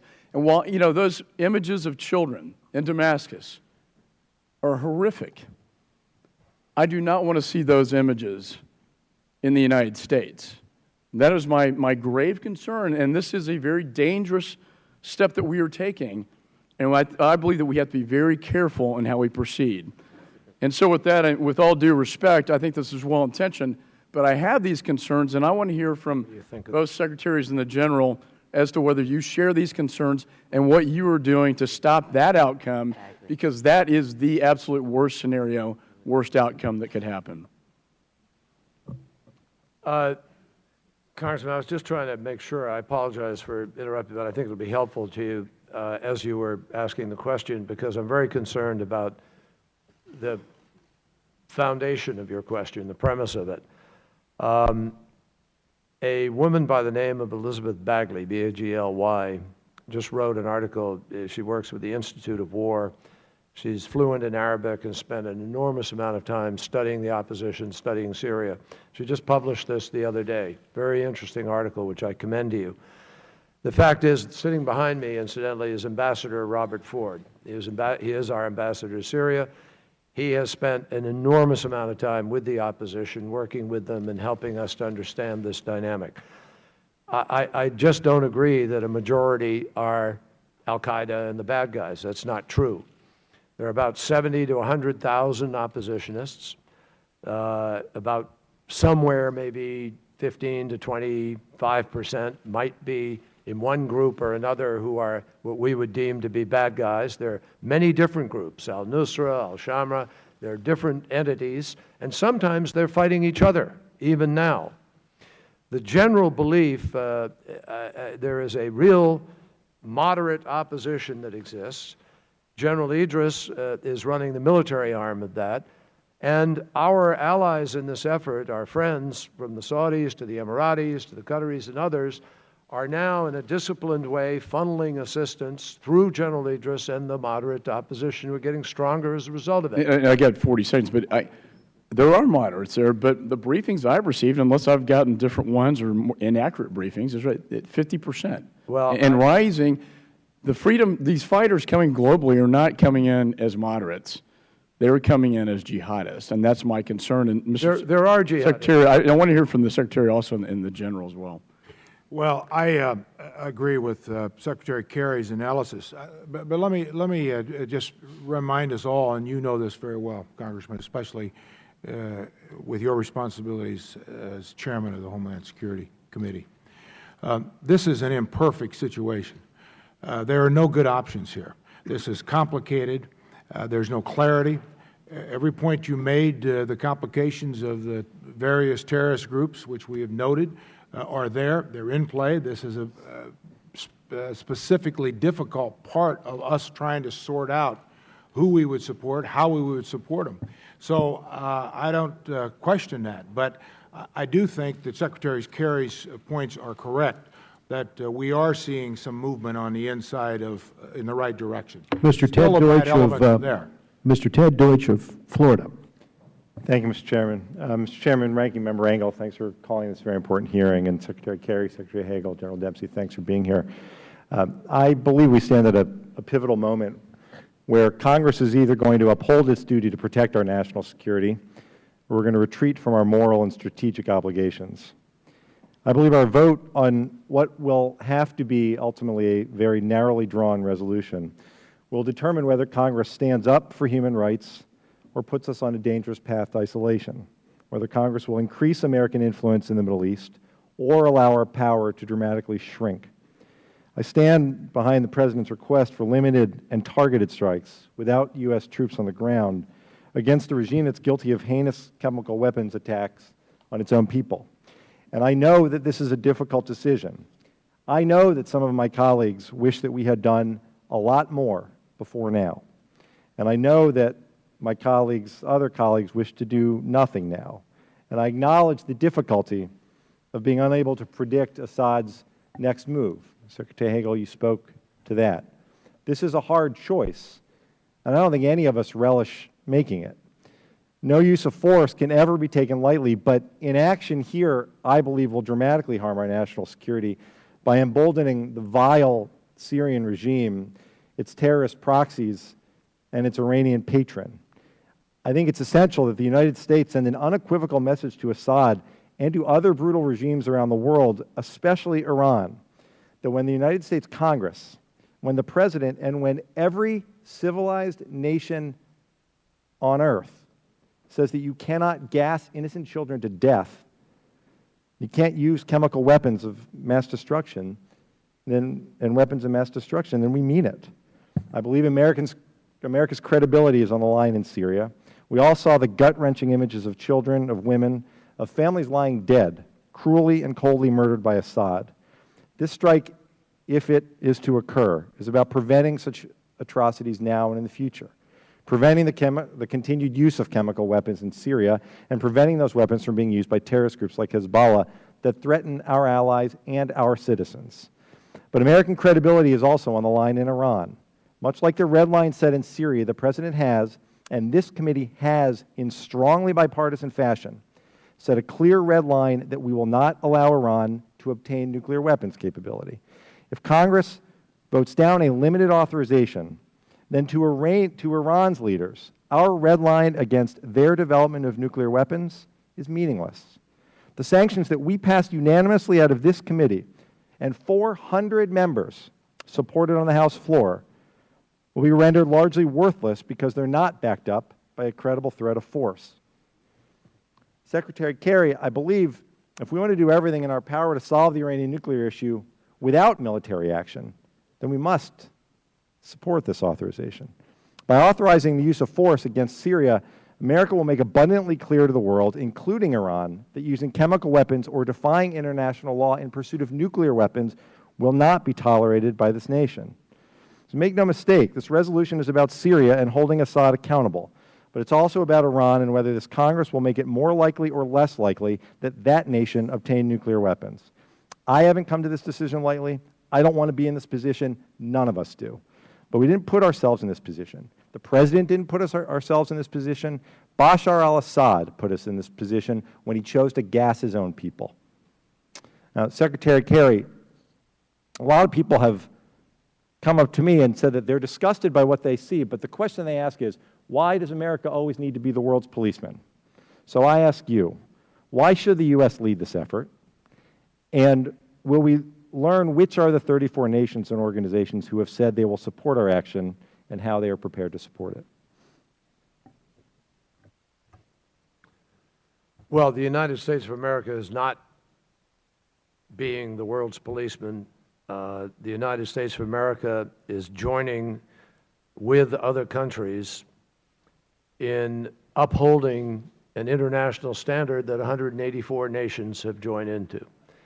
Obviously, we have a greater capacity. We are blessed with an extraordinarily capable military that through the years the American people have invested in order to protect our security interests.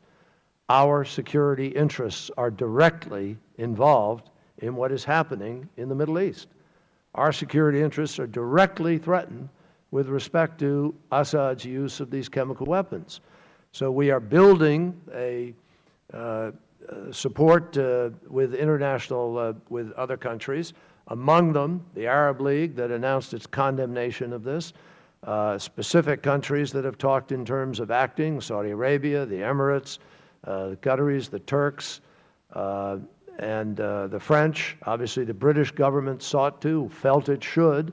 They had a different vote. But that doesn't, in fact, that I think raises the stakes in terms of our holding ourselves accountable to a multilateral effort, to a multilateral standard in which the United States is the most technologically advanced partner. We go now to Mr. Ted Poe, Chairman of the Terrorism and Nonproliferation Subcommittee. Thank you, Mr. Chairman.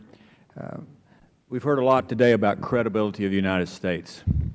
It seems to me that we have a credibility problem because our foreign policy in the Middle East is inconsistent. Our enemies really don't know what our foreign policy is. Our friends don't know what it is, and I'm not so sure Americans know what our foreign policy is in the Middle East. And we've seen it play out with different reasons, going into different countries, removing people from leadership and putting somebody else in or being approved of it, tacitly approve of it.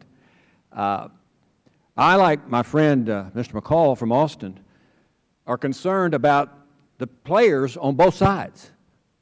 There is no pure side in this civil war. You got Hezbollah, a bunch of bad guys, on one side, and you have other terrorist groups on the other side, including al-Nusra and al-Sharam. I do believe that these are powerful groups on both sides. History will find out who ends up winning this civil war, and then you factor in the religious connotation in this civil war, and you really do have a real problem. We do have a real problem on our hands. My concern is now specifically we want to do something to punish Mr. Bad Guy Assad. No question about it. He's a bad guy. He's wasting good air breathing. But we're not going to shoot we're just going to shoot a shell over the bow. We're not going to take him out because we don't want to destabilize the civil war going on between two different sides, if I understand what that policy is.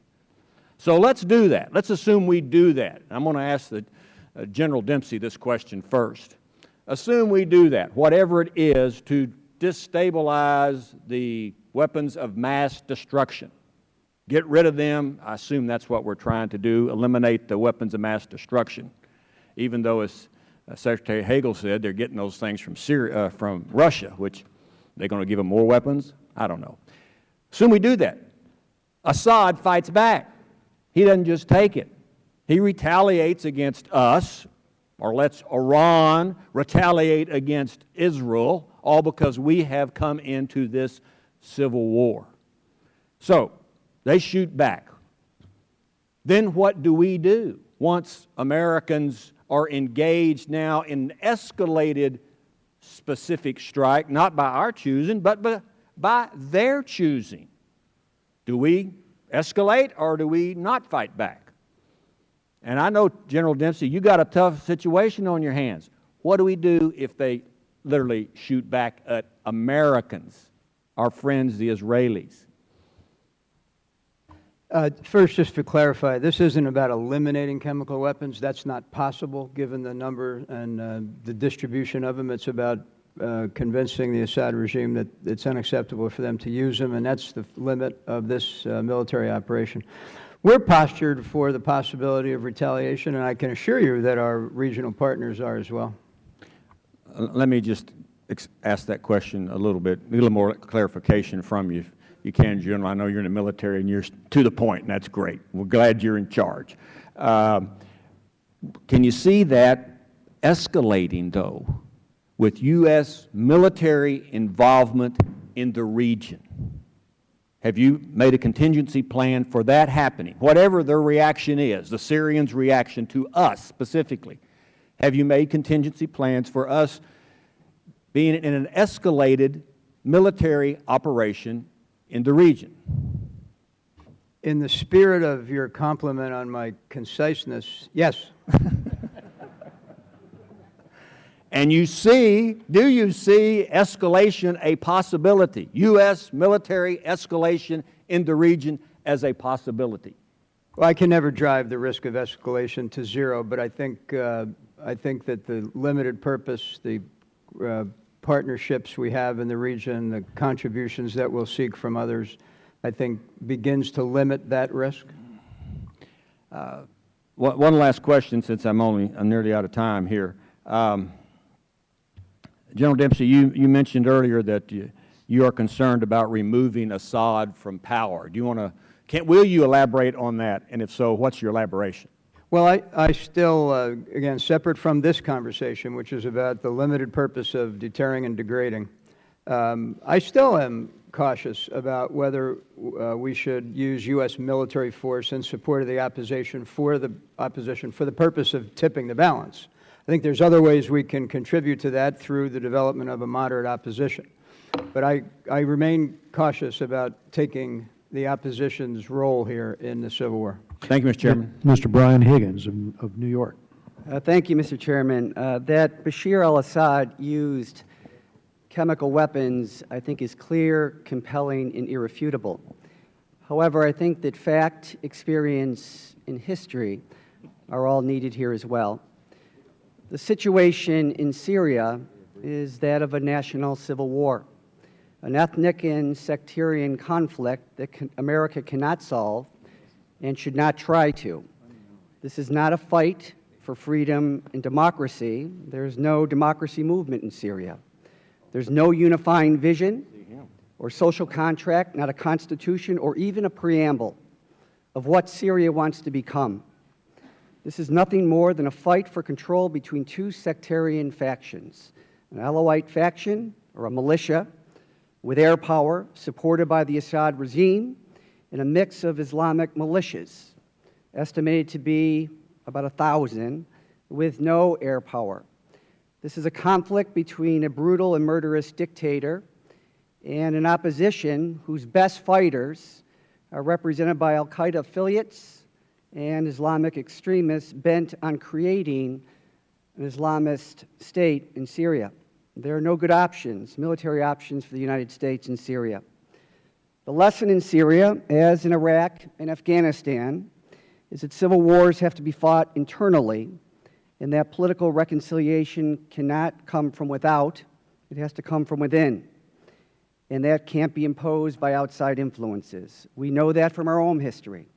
While the Syrian civil war has caused 100,000 deaths in a country of 23 million, the American Civil War caused 675,000 deaths from a young nation of 34 million people.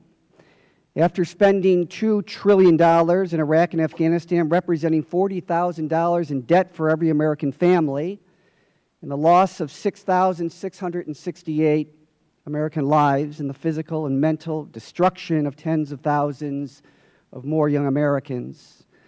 Iraq is as violent today as any time in its history, and Afghanistan is as poor and as corrupt as it's always been. The American people are sick and tired of war. It's time to nation build in America and invest in the growth of the American economy. Bashar al-Assad used chemical weapons on his own people, and that is morally reprehensible for certain. He should be condemned universally by international community, and stiff sanctions should be imposed. He should be indicted as a war criminal in the International Tribunal for his murderous deeds. Unfortunately, the use of chemical weapons in this part of the world is not new. Saddam Hussein used them in the Iraq-Iran war between 1983 and 1988, and again against his own civilian population in northern Iraq in 1991. Unfortunately, the stockpiling and use of mustard gas and sarin, thousands of tons of chemical weapons, is all too common in the Middle East today, dating back decades. The international support for the United States-led military strike in Syria, however surgical and limited in scope and time, consists of two countries, Turkey and France, out of 194 countries. The rest of the international community, but for China and Russia, says we support you, America, in your military strike, so long as we don't have to do anything. The Arab League's response to this crisis is pathetically weak, and given their strategic interests, a joke. So here we are, left with trying to topple the last minority regime in the Middle East. And for the third time in a decade, entering a national civil war in that part of the world, essentially alone again. Secretary Kerry, you spoke of the history of the world's response to the use of chemical weapons. Given that history, one would think that more countries would join the U.S. in participating, not supporting, in participating in a military strike against Syria. What gives? Well, Congressman, let me just begin I'll try to be very, very quick here. First of all, I regret to say it, but I don't want to make this debate about what's happening in terms of regime change and the larger issues, but I just want to clarify. A fruit vendor who was tired of corruption and of being slapped around started the Arab Spring in Tunisia, and they threw out a dictator who had been there for a long period of time, president. In Tahrir Square was a bunch of young people with their modern technology, Googling each other and Facebooking and so forth, who organized a revolution. It wasn't the Muslim Brotherhood. It had nothing to do with religion. It had to do with a generational revolution of people looking for their freedom, their opportunity, and their aspirations to be met. Same thing happened in Syria. And in Syria, that opposition was met with violence by Assad. And so that is what has happened here. Now, the moderate opposition is, in fact, committed to democracy. It's committed to protection of all minority rights, to an inclusivity. They want an election in the future of Syria. So I don't want to have a debate about that, because this is not about regime change. This is about the enforcement of the standard with respect to chemical weapons. That's what this is about. We're going to go to Matt The President Salmon. is asking for a limited authority to enforce that standard, not to deal with all those other issues. Matt Salmon of Arizona, Chairman of the Western Hemisphere Subcommittee.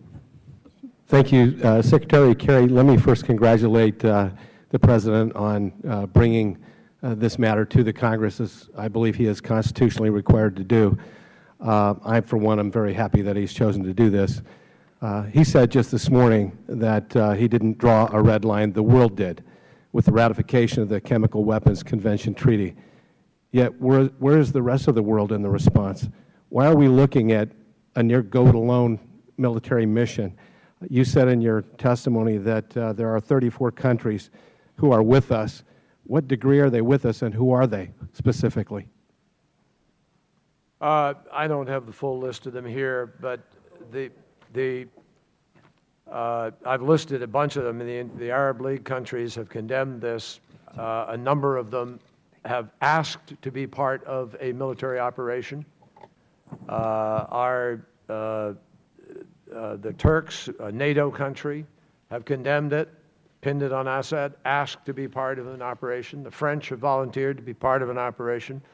There are others who have volunteered, but frankly, and I'll let General Dempsey speak to this, we got more volunteers than we can use for this kind of an operation. Now, in the next days, those names, as they choose to, as this evidence comes out, will be made more public. But as I said to you, we have 53 countries have already condemned the use publicly. 37 have said so publicly.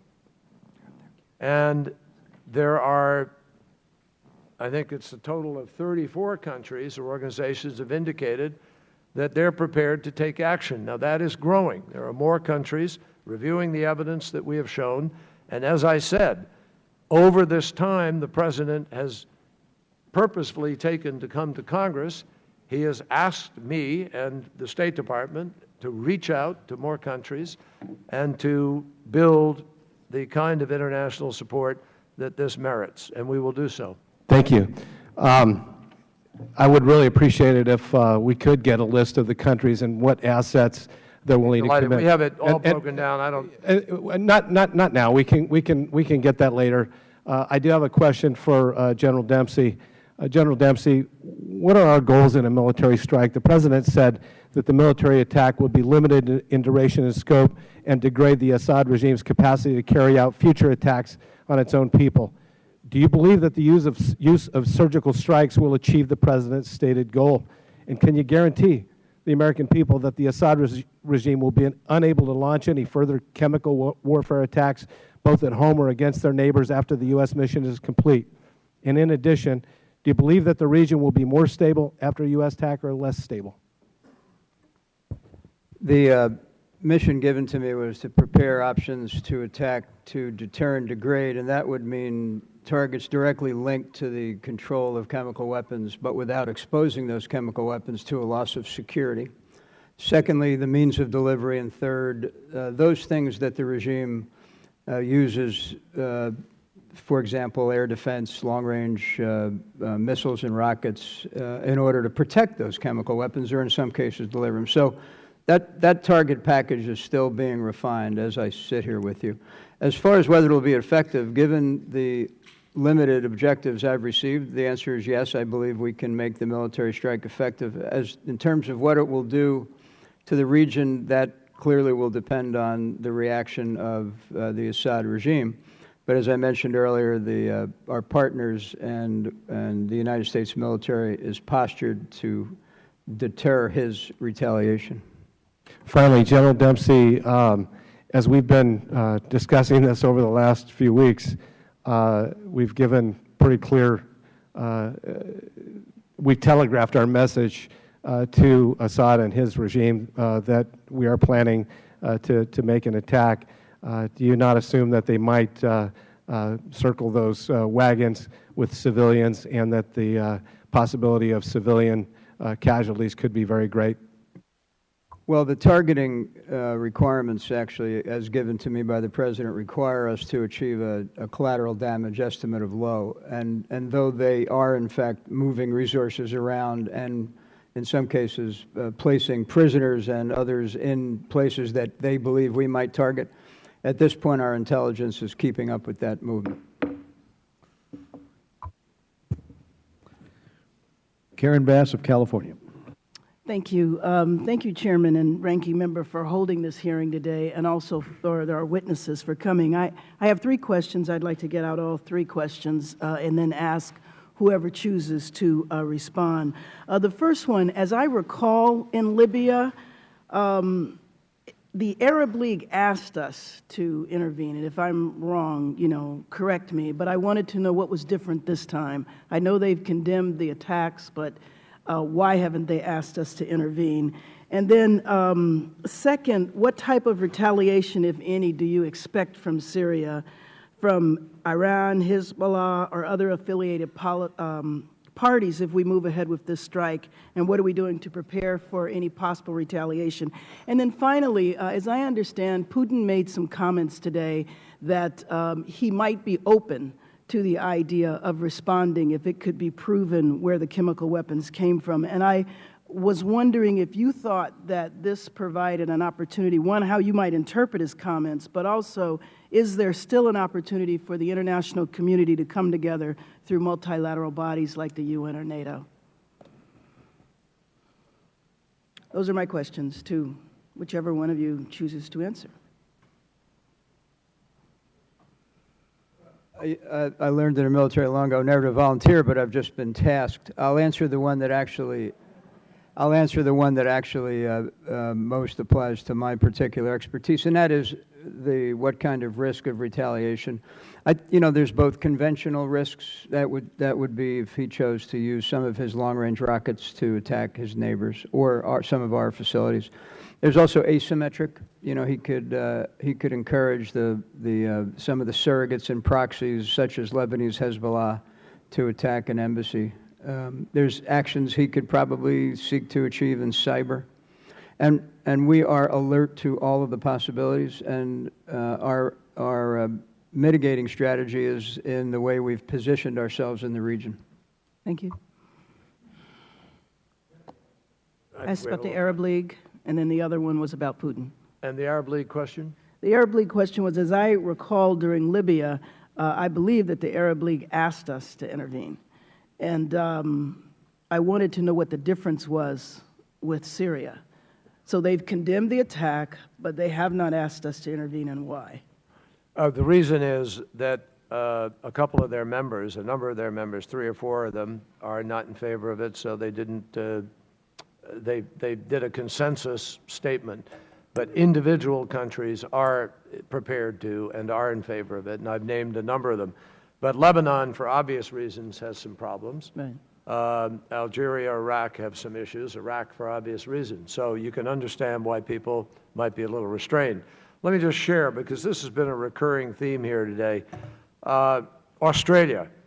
Foreign Minister Carr said that Australia supports the U.S. position on Syria and its right to take actions to enforce vital international norms. And he noted that Australia believes the United States has this right independent of any endorsement by the UN Security Council. Albania. The Albanian ministry said, we're ready to politically support the U.S. and NATO in any action needed to be undertaken to put an end to the massacre of Syrian population and to support the Syrian opposition in building a free and democratic Syria. Bosnia-Herzegovina. Before I run out of time, could you respond about Putin? Did he, how you interpret what his comments were today? I would interpret his comments today as hopeful that perhaps at the G20, he and the President will have a good conversation, and there may be a road forward where Russia would consider not blocking action. But I just quickly say to everybody here, Canada, Stephen Harper has said we should take action. Denmark, France, Poland, Turkey, all have suggested the United States should take action. They'd be prepared to take action with us and so forth.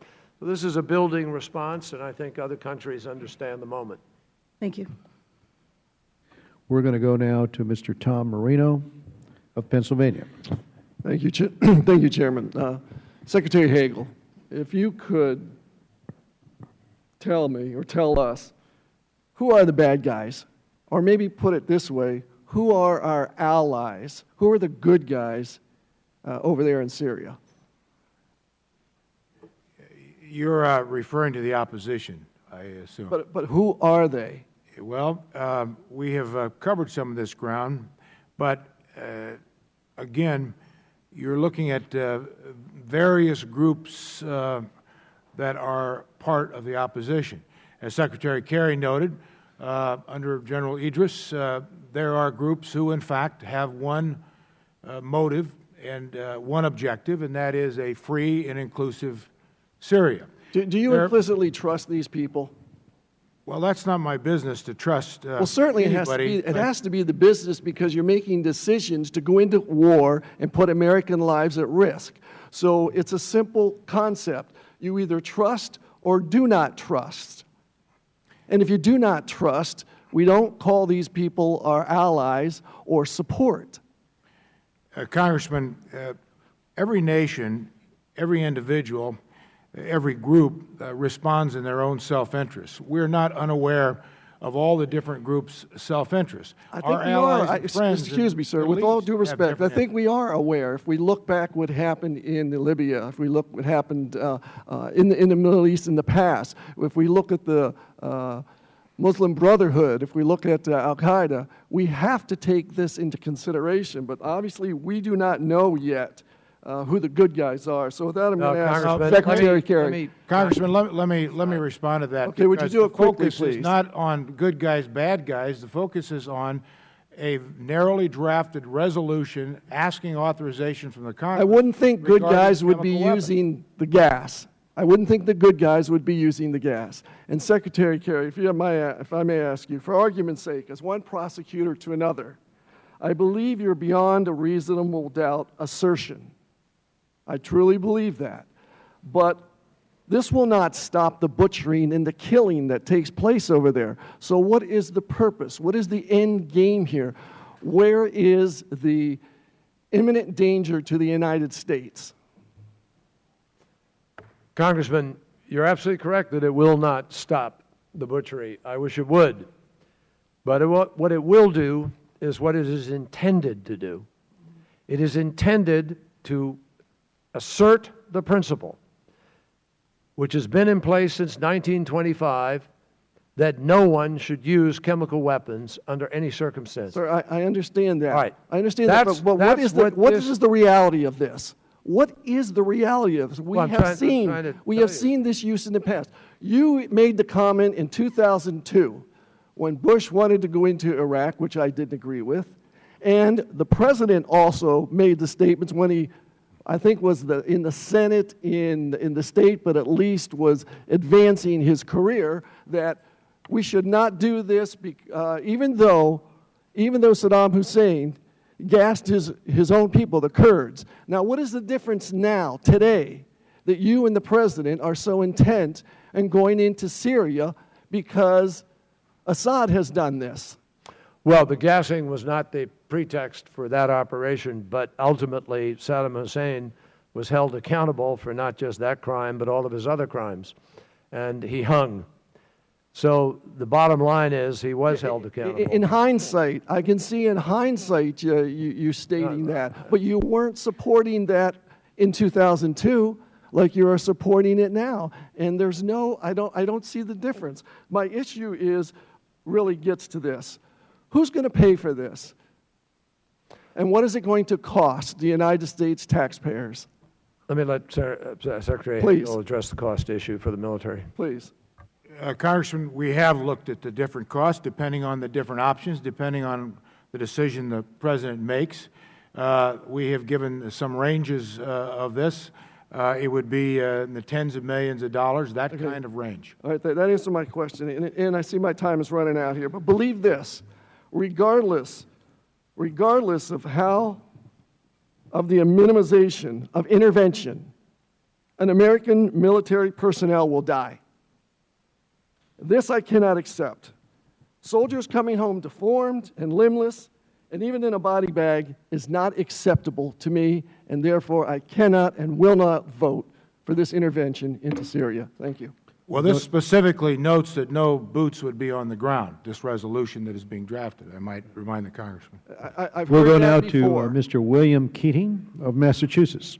And thank you, Mr. Chairman. I want to thank all three of you gentlemen for your service to our country. And I want to thank all of you for sharing the information that you have thus far with Congress and the American public, as well as the world. And I think clearly that anyone looking at this evenly, that has been a success in terms of making clear the case there were chemical weapons used, and the Assad government indeed used them. And I want to congratulate you and the President on those efforts. Now, so General Dempsey doesn't run out of time and has a few seconds to answer. We were going down a road that I just wanted to pursue, if I could. General, you raised concerns in the past about engaging militarily in the Syrian conflict.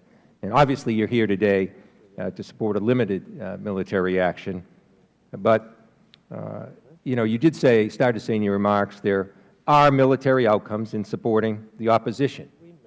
But you qualified it saying that's not what we're doing here. But I'm concerned that regardless of our stated intent in this area, others won't share that same view. That's not our intent. So if you could, I'm giving you plenty of time, I hope, can you just expand upon what your concerns were and maybe are that you had in the past that you stated, so we have a better understanding of what they are, and I've given you enough time, too, to see how what your views might be on how we can mitigate that or navigate around those concerns in the situation we are right now. Yeah, I want to separate support for the opposition from acting in a limited, focused way to deter and degrade the Assad regime from use of chemical weapons, because the former, the support for the opposition, does come with some risk of the slippery slope of not entirely understanding when that support ends and how much it has to grow over time, which is why I'm mostly supportive of helping the opposition by their development, by their training and equipping, not by becoming their military arm. Okay, now separate that from what we're here for today. In my view, militarily, the fact that the Assad regime has increased its use of chemicals over time to the point where initially it was a weapon intended to terrorize a small portion of a particular neighborhood, to send a message to the opposition, to where now, in the most recent case, it was used to literally attempt to clear a neighborhood. They've reached the point now where Assad is using chemical weapons as just another military tool in his arsenal. That runs great risk for Syria. It runs risk in the region. It runs risk in the globe. And I'm able to, with some integrity, with a lot of integrity, I hope, be able to come here before you today and make that distinction, that we should do something in our national interest based on the use of chemical weapons without committing to supporting the opposition to overthrow the regime. Was part of that slippery slope, General, was that partly a concern about how other countries or how other factions could be taking our actions? Because even in a limited sense, we are helping the opposition because we're attacking the Assad government. So, I mean, in that respect, was that any concern that you had prior to that, and how do you mitigate that now? Well, we've always considered not only what effect our actions would have on our partners in the region, the Turks, the Jordanians, the Israelis, and even the Iraqis, for that matter, with what impact it would have potentially on our potential adversaries. And so, yeah, of course, that's always been a concern, but a concern and a consideration. But when something reaches the level where I think it has a direct impact on our national security, then the overriding consideration is not what others think, but what we think. Thank you, General. Very quickly, I'm a ranking member in Europe and Eurasia and emerging threats there. NATO, there was a precedent set in 1999 where NATO did move without UN Security Council approval. Do you think there's hope for them moving, not just individually as countries? Have you exhausted everything in terms of trying to get NATO support as an organization? I'll ask either Secretary that question. I apologize. I was just reading a note from them. Could you repeat that? Oh, it was about NATO, the 1999 precedent where they moved forward without that Security Council approval. Is there any hope in doing that organizationally going forward? I doubt it, but I can't tell you until I have the meeting that we're slated to have this weekend. I'll get a better sense of that. I would say to Congressman Marino, with respect to the body bags and the specter that he drew, we had, I think it was about a 28-day campaign, maybe 30-day campaign in Kosovo, Bosnia. There were over 30,000 sorties of our aircraft and so forth, none of which is contemplated here, none of which, and there was 0 casualties. 0. So we should go to Jeff Duncan of South Carolina at this time. Thank you, Mr. Secretary. Well, thank you, Mr. Chairman. You know, I can't discuss the possibility of U.S. involvement in Syria's civil war without also talking about Benghazi. The administration has a serious credibility issue with the American people due to the unanswered questions surrounding the terrorist attack in Benghazi almost a year ago. When you factor in the IRS targeting of conservative groups, the AP and James Rosen issues, Fast and Furious, and the NSA spying programs, bottom line is that there's a need for accountability and trust building from the administration. To paraphrase Friedrich Nietzsche, he said, "I'm not upset over you not telling me the truth. I'm upset because from now on I can't believe you." The administration has a credibility issue. In my opinion, Secretaries Kerry and Hagel, Benghazi is germane to the discussions in Syria because, as you stated, Mr. Secretary, the world was and is watching for our response. But after almost a year of not bringing anyone to justice in Benghazi, they are watching our response. Mr. Kerry, your predecessor asked, what difference does it make now? Well, this is the difference, Mr. Secretary. These issues call into question the accountability of this administration, its commitment to the personnel on the ground, and the judgment that it uses when making these determinations. The American people deserve answers before we move forward talking about military involvement in Syria. Section 4 of your testimony today said this is about accountability. Sure it is. The American people deserve answers about Benghazi before we move forward with military involvement in Syria's civil war. This is the picture. You're not be able to see it from there. You might be able to see it on the screen, but this is the picture of Tyrone Woods given to me by his father, Charles Woods, a Navy SEAL. The Woods family deserve answers. He was killed in Benghazi. America deserves answers before we send another man or woman the caliber of Ty Woods into harm's way, especially in another country's civil war, especially when there's no clear indication that there's an imminent threat to the United States. I don't question that chemical weapons were used in Syria. I've looked at the classified briefings. I do ask that, if so, where are the other signatory countries of the Chemical Weapons Convention as the U.S. beats the drums of war against this regime in Syria? I have spoken to hundreds of constituents. This represents about 300 emails that my office has gotten, and not a one member in my district in South Carolina, or the emails of people that have contacted my office say, go to Syria and fight this regime. To a letter, they say, no, do not go into Syria. Don't get involved in their civil war. I spoke to 8th graders, about 150 8th graders yesterday. They get it. They get it that we shouldn't be drug into someone else's civil war where there are no good guys. There are no good guys to get behind here, and I can only envision an escalation of this current conflict. The same administration that was seemingly so quick to involve the U.S. in Syria now was reluctant to use the same resources at its disposal to attempt to rescue the 4 brave Americans that fought for their lives in Benghazi. Mr. Kerry, you have never been one that has advocated for anything other than caution when involving U.S. forces in past conflicts. The same is true for the President and the Vice President. Is the power of the executive branch so intoxicating that you would abandon past caution in favor of pulling the trigger on a military response so quickly? The reason that I say Benghazi is germane to our discussions on Syria is this. Secretary Kerry, have there been any efforts on the part of the United States, directly or indirectly, to provide weapons to the Syrian rebels, and that would also include facilitating the transfer of weapons from Libyan rebels to the Syrian rebels? Have there been efforts to put weapons in the hands of Syrian rebels and also transfer weapons from Libya to Syria?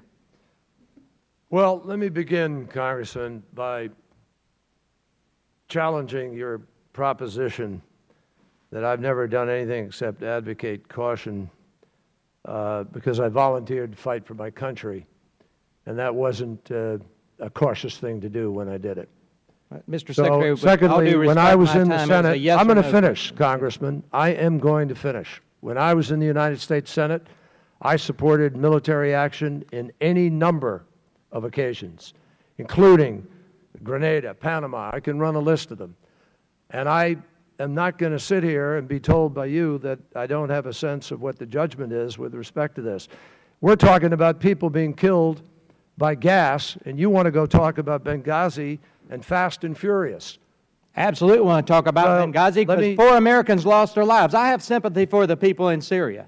And I do think there should be a worldwide response, but we should act cautiously before we act unilaterally. We are acting cautiously. Yeah. We are acting so cautiously that the President of the United States was accused of not acting because he wanted to have sufficient evidence and he wanted to build the case properly. It's been 15 days. Let's Congressman, We go now to Congressman, Mr. no, let me yield back finish, my Mr. Chairman, point of privilege here. This is important. I think this is important. I think it is important whether or not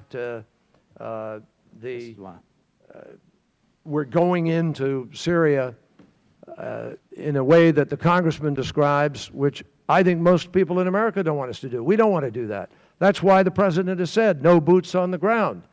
This is not about getting into Syria's civil war. This is about enforcing the principle that people shouldn't be allowed to gas their citizens with impunity. And if we don't vote to do this, Assad will interpret from you that he's free to go and do this any day he wants to. That's what this is about, not getting involved in Syria's civil war. So let's draw the proper distinction here, Congressman. We don't deserve to drag this into yet another Benghazi discussion when the real issue here is whether or not the Congress is going to stand up for international norms with respect to dictators that have only been broken twice until Assad, Hitler and Saddam Hussein. And if we give license to somebody to continue that, shame on us. We go now to Mr. David Cicilline of Rhode Island. Thank you, Mr. Chairman, and thank you to the ranking member for convening this hearing. And I want to begin by thanking our three witnesses, not only for being here today, but for your extraordinary service to our country. I want to acknowledge and thank the President for his consultation. I've had the opportunity to participate in a classified briefing on Sunday, review some documents, a briefing on the telephone on Monday with Secretaries Kerry, Hagel, Jim Clapper, and others, Ambassador Rice. I really thank the President for this ongoing consultation and sharing of information. This is, I think, a very difficult question, and there are, as Secretary Hagel said, no good answers. The use of chemical weapons was horrific. I think there is ample evidence that the Assad regime is responsible for that and should be held accountable. And my question really is, as I talk to constituents in my district who react the same way, this war weariness and a recognition of all of the enormous risks associated with military intervention, both in propping up the wrong opposition and loss of life and being deeply engaged in a civil war and the spiraling of that, they all wonder, is there a set of actions we could take which would evidence strong condemnation, isolate Assad, and also vindicate our deep commitment to a set of international institutions and organizations. So things like making China and Russia act in the Security Council on a public stage to veto a resolution, attempt to seek an indictment of Assad for war crimes, isolate Syria in ways through sanctions and other kinds of international actions where we might build a broad coalition, strongly condemn the use of chemical weapons, isolate Syria, and help build this sort of international voice, and do it in a way, frankly, that would be more consistent with our values, with the idea of working together with other nations and using international organizations. So I'd like to know, was there a discussion about a set of such options that might be effective without the risks that are associated with military action? Were they considered and rejected, or is it something we could put together that would be a strong, forceful statement and set of actions that would hurt Assad, deter the likely use of chemical weapons again, but without any of the dangers? And then second question quickly is, Mr. Secretary Kerry, you mentioned that America and her allies have ample ways to make Assad regret that decision without going to war. I think we would love to hear more about what those things are, because I think one of our concerns, or many concerns, is what happens after a military attack. But I'm really interested in that first question from all of you as to whether or not we might think hard about other ways to do this that will invite the kind of condemnation that's appropriate. Congressman, a very good question. Let me just say to you that we wish, believe me, we wish that the international institution that is there for this kind of response was able to respond, and that's the UN and the UN Security Council. As recently as a few weeks ago when this event took place, our representatives at the UN attempted, along with other allies, to put a resolution in front of the Security Council that would have simply condemned the event, not assigning any blame at all, just condemned the use of action. And the Russians said no. They blocked it.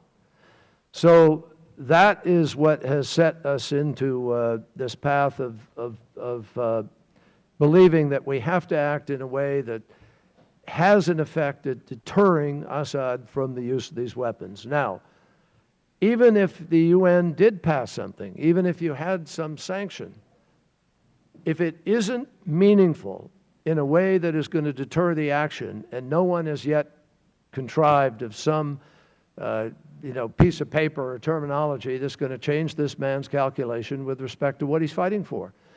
So I think the judgment has been made that the only way to have an impact, the only way you're going to hold him accountable now, is to make it clear to him that this will in fact detract from his ability to abuse his people and to use force to stay in power.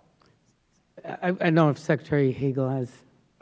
Well, I think what the Secretary said is exactly right. I would add two things.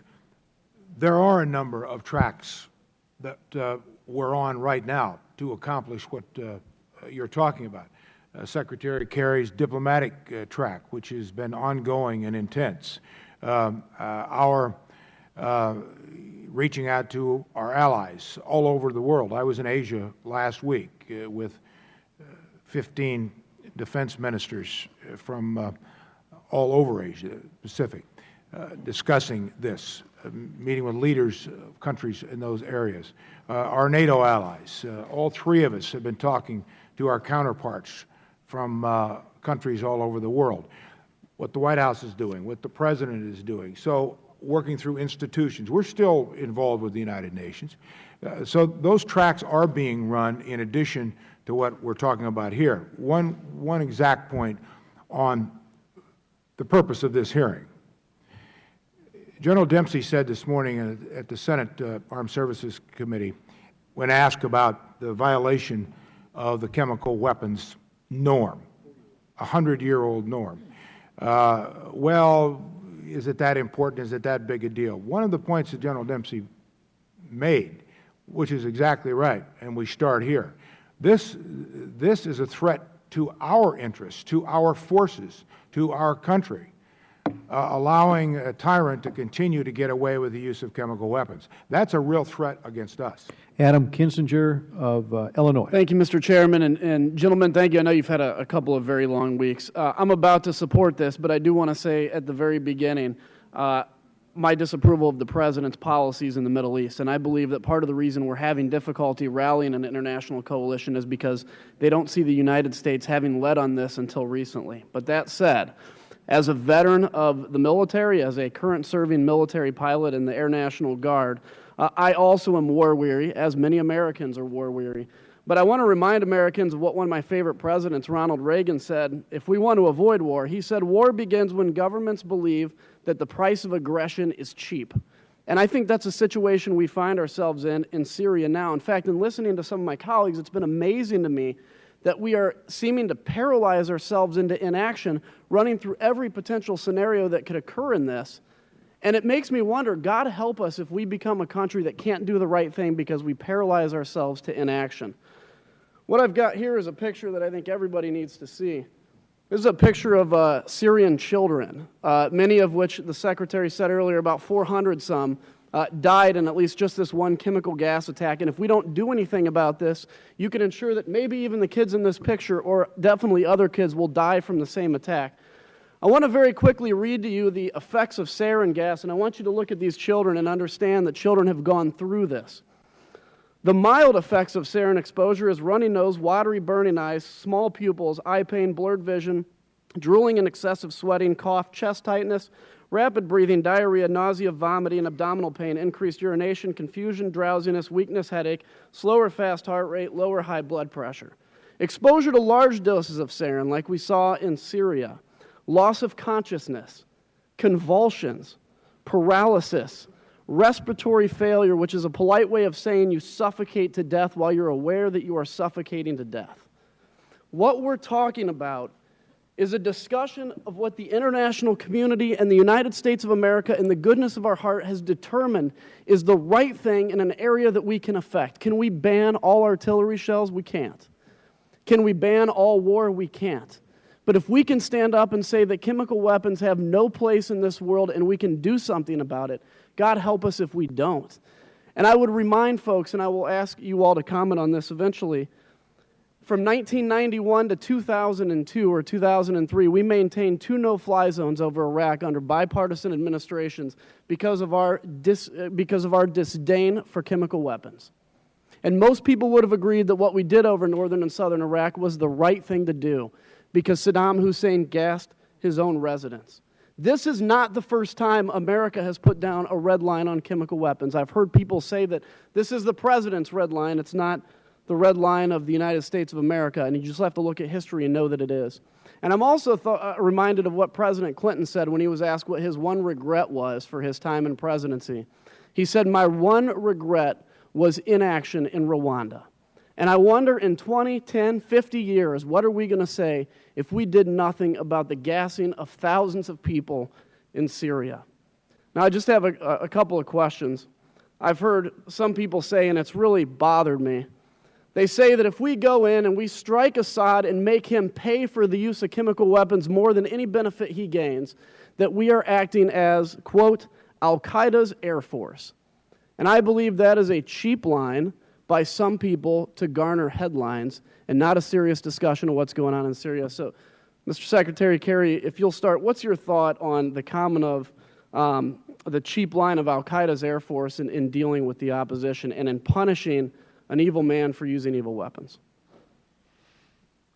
Well, Congressman, your comments have been very eloquent and I think very, very important to this discussion. And I'm confident I join the General and Secretary Hagel in thanking you for your service, willing to serve both in the Guard as well as a pilot, but also here.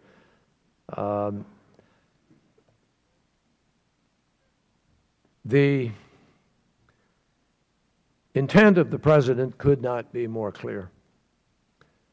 And the impact, if Congress will pass this and we can carry out this action, the impact will be not to help Al-Qaeda. In fact, it won't help Al-Qaeda. It will further expose Al-Qaeda, but it will hold a dictator accountable to this critical standard. You just reiterated it, and I said it in my opening testimony. This is not just about folks in Syria, my friends. American troops benefit from this standard being upheld. And through all of our wars since 1925, we've managed to see it upheld against when we've been involved. And the fact is that the absence of our willingness to uphold this standard will do several things that are directly against our interests. Number one, completely undermine America's validity, America's credibility, America's word in the region and elsewhere. It will embolden North Korea and embolden Iran with respect to activities that will directly threaten the United States and our allies. It will importantly increase the number of terrorists that we are already concerned about, because it will force people who want to take on Assad to go to the least common denominator of efficiency and expediency, and that will be to arm the worst people who will try to get the job done. And so I would just urge everybody to listen carefully to Congressman Kinzinger, but to really evaluate this just on a fundamental basis of common sense and human behavior. In the absence of doing this, there will be a grant of impunity to Bashar al-Assad for the use of these weapons. Alan Grayson from Florida. Thank you. General Dempsey, do Syria and Hezbollah have the means to launch a counterattack against U.S. vessels in the Mediterranean, the U.S. Embassy in Beirut, and Israel? Our maritime assets are positioned such that there are no capabilities that can threaten them. Embassies, of course, are a fixed resource and are always subject to terrorist attack. That remains true today as it has for the last 10 years, and we've taken steps to mitigate that risk. And Israel? Israel, you may be aware, is actually anticipating some action, gone to a state of high alert, called reserves up, taken a lot of measures. And by the way, we partner with Israel very closely on the defense of Israel. Would you say that a counterattack is more likely than not? No, I don't think I can say that. Actually, but without signaling the Syrian regime in some way, I wouldn't say that. I wouldn't come to that conclusion. Secretary Kerry, have members of the Syrian opposition called for such an attack? And if so, whom? Not specifically that I know of. Have they? They support it, apparently, but they've not advocated to me. I've had conversations with the president of the opposition, and there was no pleading or urging to do this. In fact, haven't members of the Syrian opposition said they don't want an attack? Isn't that true? No, I have not heard that. You haven't seen the public reports to that effect? No. All right, Secretary Kerry, there are 189 signers of the Chemical Weapons Convention. Syria does not happen to be one of them. How many of those signatories have pledged to participate in the military intervention in Syria, and what exactly has each one pledged to do? There are at least 10 countries that have pledged to participate. We have actually not sought more for participation. We have sought people for support, and there are many more, obviously, that support. But I think I should let the General speak the question. I said earlier, there really is a limit for this kind of an operation as to how many you want to participate. You want support, but just physically, the management of it, the technical capacity and other issues are critical. And General, perhaps you want to say something. Actually, Congressman, I apologize. I was writing down your first question. What was the question about partners? Of the 189 signatories to the Chemical Weapons Convention, Right. How many of them have pledged to participate in a military attack on Syria, and what have they pledged to do? Well, I don't have the final answer to that question. Commander U.S. CENTCOM is actually militarily conducting most of the outreach. And we have agreement to assist in many different ways, some of which wouldn't be appropriate to speak about in an unclassified setting. Secretary Hagel, will the military action in Syria, if it does take place, require a supplemental appropriation? And if you think not, then will you commit to that now? Well, it depends on the option that the President would select. I have said that we will work with the Congress on whatever the cost of that is. Thank you. Secretary Hagel, there's been a report in the media that the administration has mischaracterized post-attack Syrian military communications and that these communications actually express surprise about the attack. This is a very serious charge. Can you please release the original transcripts so that the American people can make their own judgment about that important issue? What transcripts are you referring to? The transcripts that were reported that took place after the attack, in which the government has suggested that they confirmed the existence of an attack, but actually it's been reported that Syrian commanders expressed surprise about the attack having been taking place, not confirmed it. Well, that's probably classified. Congressman, I'd have to go back and review exactly what you're referring to. Well, you will agree that it's important that the administration not mislead the public in any way about these reports, won't you? Well, of course, but I'm not aware of the administration misleading the American public on this issue or any other issue. Will you agree that the only way to put that matter to rest is to release the original reports in some redacted form? Well, I'm not going to agree to anything until I see it, until I understand better what it is, but most likely it's classified. I understand that. I'm asking, will you declassify it for this purpose? I just gave you my answer. I have no idea what exactly you're talking about. I'd have to go back and look at it. I'd have to confer with others, our intelligence community. That's all I can tell you now. Thank you. Tom Cotton of Arkansas. Thank you, Mr. Chairman. Mr. Kerry, Mr. Hagel, General Dempsey, thank you for your time and your service, most importantly, in uniform. Mr. Kerry, Mr. Hagel as young men, General Dempsey as a young man, and now as a more seasoned man as well. I have grown weary for several months not weary of war, because I know, as each of you know, that war is sometimes the price that a free society must pay to defend our freedom and to protect our interests abroad. I have grown weary of the President's war weariness. I have called for months for action in Syria. I feel that action should have been taken years ago. I'm deeply worried that our core national security interests are at stake in Syria. Mr. Kerry, you said that the President does not bluff. I fear that both our enemies and our allies do not believe that statement. For some time now, we have let Iran violate numerous United Nations resolutions. In Syria, we have not acted previously on uses of chemical weapons. And I do believe the world is watching.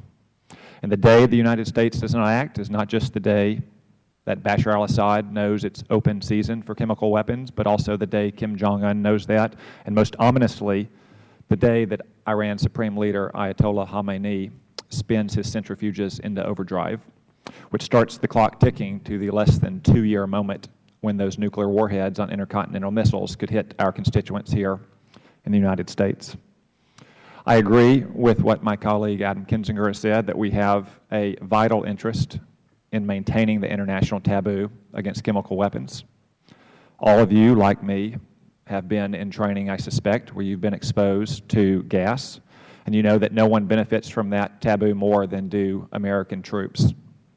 And I'm also deeply worried that our inaction is destabilizing the Middle East, in particular our allies in Israel and Jordan, as well as Turkey, and emboldening Iran, one of our most implacable enemies, as they send thousands of troops to fight in Syria, along with Hezbollah, its terrorist proxy from Lebanon. So that is why, miracle of miracles, I am in support of the President's call for action in Syria.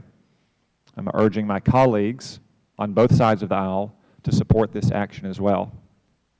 However, the President's stated policy was not just a red line against chemical weapons, which, as Mr. Sherman said, occurred without any objection from members of Congress and occurred before he was reelected by the American people.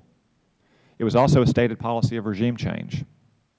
So I would like to ask you, what is the President planning that could lead not just to punishment for this use of chemical weapons, but also an ultimate victory in Syria, which is a change in the nature of the regime so they will not use chemical weapons again, and so that a pro-Western, moderate, native Syrian government can take its place? Well, Congressman, thank you for a very clear and compelling statement, and thank you for the support for the President's initiative for the interests of the country.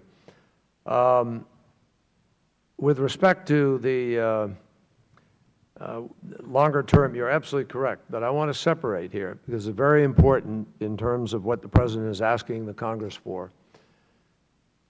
Yes, the President's policy is that Assad must go and there should be a regime change, and the President is committed to additional efforts in support of the opposition, together with friends and allies in the region, in a coordinated way in order to achieve that, with the understanding that the ultimate transition will come and can come through a negotiated settlement, a political resolution, not a military. He doesn't believe that, we don't believe there's a military solution. But this action, because nobody should be confused, Americans should not be confused, and I said earlier, this is not an effort to take over Syria's civil war. It is an effort to uphold this standard.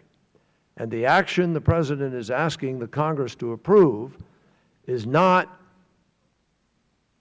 a singular military action to uphold that standard with respect to chemical weapons.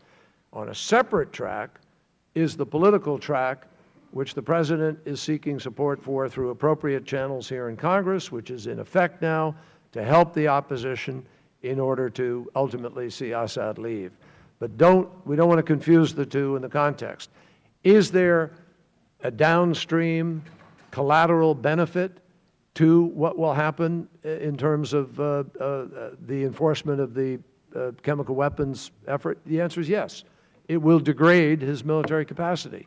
It will, for sure, have downstream impact. But that is not the primary calculation of what brings us here, and nobody should confuse the two in this effort. We're going to... what I'd like to do, Congressman, is really in classified session, we should have the discussion about the other things the President would like to see us do to support the opposition. Thank you. Juan Vargas of California. Thank you very much, Mr. Chairman, and thank you, Secretaries, for being here in general. First of all, I'd like to say before I ask an embarrassing question, I have the greatest respect for all of you. I think, Secretary of State Kerry, I think I first heard of you from Dan Berrigan back in 1985 when I was in the Jesuits at a Jesuit house, and he had great respect for you because of your activities after Vietnam. And I know that Secretary Hagel, that you were so reluctant going to war that you almost weren't approved by the Senate. In fact, I think you were the only secretary ever to be filibustered, so I know you're not anxiously running to war. And the President, of course, ran on not getting us into war. And I'm certainly someone who is very reluctant to get into any kind of war like this. On Saturday, however, I had the opportunity to speak to a small group of veterans in my district in San Diego before I flew here for the classified briefing on Sunday. And they asked a question I told them I would ask. I first told them I wouldn't, but then they convinced me that it was a good question. And that is that one of them has a son in the military today, and he believes that last time we went running off to war that the facts that were given were lies or misleading. And what he wanted is just one thing, and I told him that all I had read, and certainly now all that I have read, does lead me to believe that chemical weapons were used and that children were gassed, and because of that we do have to act. But he wanted you to promise that the facts that you've given us are true to the best of your ability, that you're not lying, that you're not holding anything back, that what we've seen and what I've read, and I've read everything that they've given to us. I've been back twice now to make sure that I've read everything. I want to make sure that you promise us that you're telling the truth. Congressman, I am proud and perfectly willing to tell you that everything that I've said is the truth and based on the information as it's been presented to me, and as I have, based on my own experience in war, which I resolved to do if I ever was in a position to make any choices in the future, fully vetted, and I'm comfortable with it. And I wouldn't possibly make this recommendation if I weren't comfortable with it. So I believe we have vetted this, we've double-checked it, we've asked the intel people to re-scrub, we've even had a separate team created that had independent from the original to totally vet, check all the analysis, find out if it could have been an opposition or anything else. And in every case, I would say for myself and everybody that we have sat around a table with, there is a comfort level with this that is rare in this kind of situation. I wouldn't have said you could prove this case beyond a reasonable doubt if I didn't believe it. Thank you. Secretary Hagel. Again, I apologize for the insulting question, but I think it has to be asked. No, I think it's a very important question. We ought to ask more questions like that. I don't know how I would improve on my former Senate colleague's question and answer back to you. I feel exactly the same way. I know that the three of us wouldn't be sitting here today saying the things we're saying if we didn't absolutely believe it. We've all three been through too much, and our experiences guide us. Thank you. Mr. Chairman, I still have a lot of time left, but that was my only question. Thank you. Thank you. We're going to go now to Mr. George Holding of South Carolina. North Carolina, Mr. Chairman. Of North Carolina. That's all right. Of course. That's all right. We still like South Carolina. General Dempsey, thank you very much for your service. I appreciate the fact that we have a chairman of the Joint Chiefs of Staff that also has a master's degree in literature, Irish literature at that. The objectives of this military action that have been stated is, to hold accountable, degradability, and deter future action. And, the associated targeting with those objectives Would this military action, militarily speaking, from your perspective, constitute war? Well, as you know, Congressman, the decision on whether something rises to the level of war is actually one that's made collaboratively between the Commander-in-Chief and the Congress of the United States.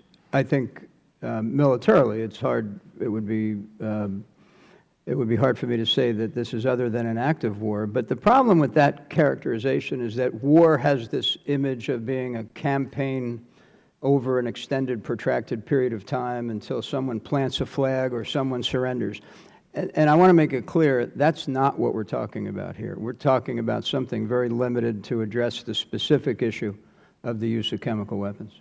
If we take these actions, trying to achieve the objectives that you stated, and the Syrians punch back, that escalation, I'm sure we can degrade their ability to punch back. I'm sure that you have planned for contingencies of them punching back, but there is always the chance that they can punch back and it can hurt.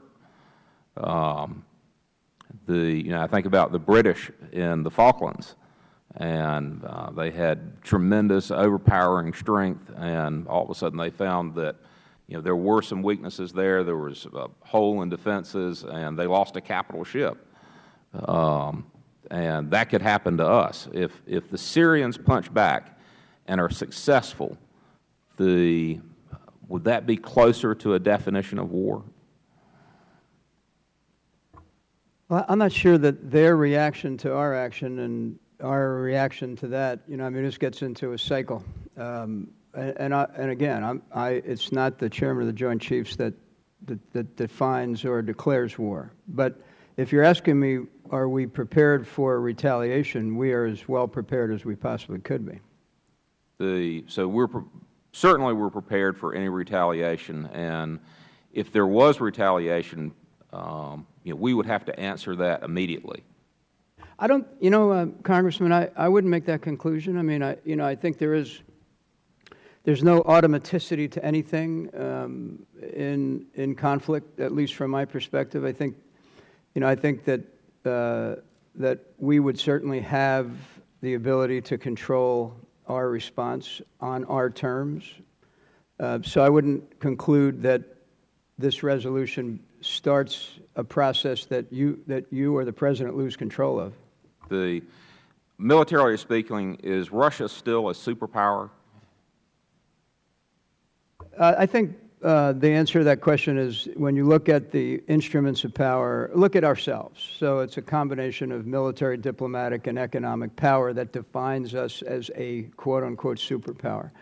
I think that Russia still possesses elements that would qualify them to join the club of superpowers. They still have an incredible strategic arsenal, but conventionally, I wouldn't put them in that class. And so I think there's parts of their apparatus that rise to that level. What if, obviously, we all know that Syria and Russia are close allies, and Syria is Russia's last ally in the Middle East.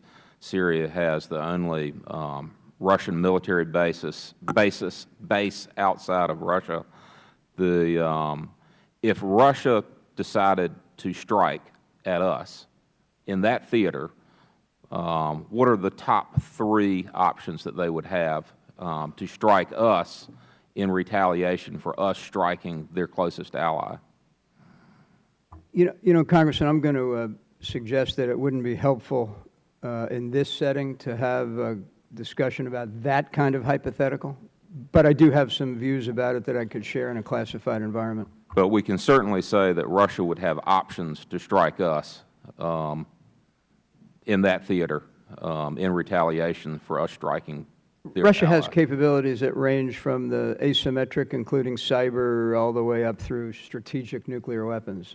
And again, it wouldn't be helpful in this setting to speculate about that. Yes, sir. Thank you. Brad Snyder of Illinois. Thank you, and I want to thank you all again, first, of course, for the service to our country, but also for the time you've spent with us today, as well as Ambassador Ford for the time you spent with us earlier in the year. This is, without a doubt, the biggest decision one of the biggest decisions we can possibly make, and one I think we all take very seriously. It's why I came Sunday for the classified briefing. I've read the classified report. I have listened in on the teleconference we had on Monday, and I'm grateful to have the time with you here. I also recognize the angst of my constituents, of the country, as there is a worry and a legitimate concern. But Secretary Kerry, I don't want to put words in your mouth, but you said, if we do nothing, the likelihood of Assad using chemical weapons again is, I will say, approaching 100%. Is that fair? Fair. And with that, I want to turn, I'm sorry, to General Dempsey, because you said in escalation, you can't get the risk of escalation down to zero. But I wonder if there is a risk of escalation if we do nothing. There is absolutely a risk of escalation in the use of chemical weapons if we do nothing. And if that approaches 100%, if we do stand down now, is there a likelihood that we're back at this same question again a month or 6 months from now at a higher level with a greater risk? I believe so. I think so. So as I evaluate the decision we have to make, the first thing I wanted to see was the evidence. And I think without a doubt, as you've said, beyond any reasonable doubt, the Assad regime has planned, perpetrated, and even tried to cover up this massive use of chemical weapons, weapons of mass destruction.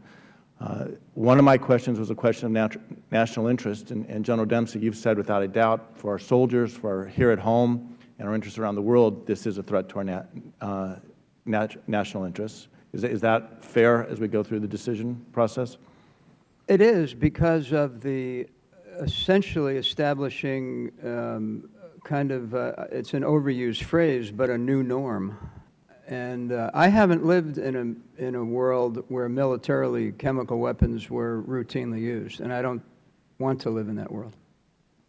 From an international standpoint, I guess I come to, if we have the interest in our national interest, the authority, clearly I reviewed the Chemical Weapons Convention.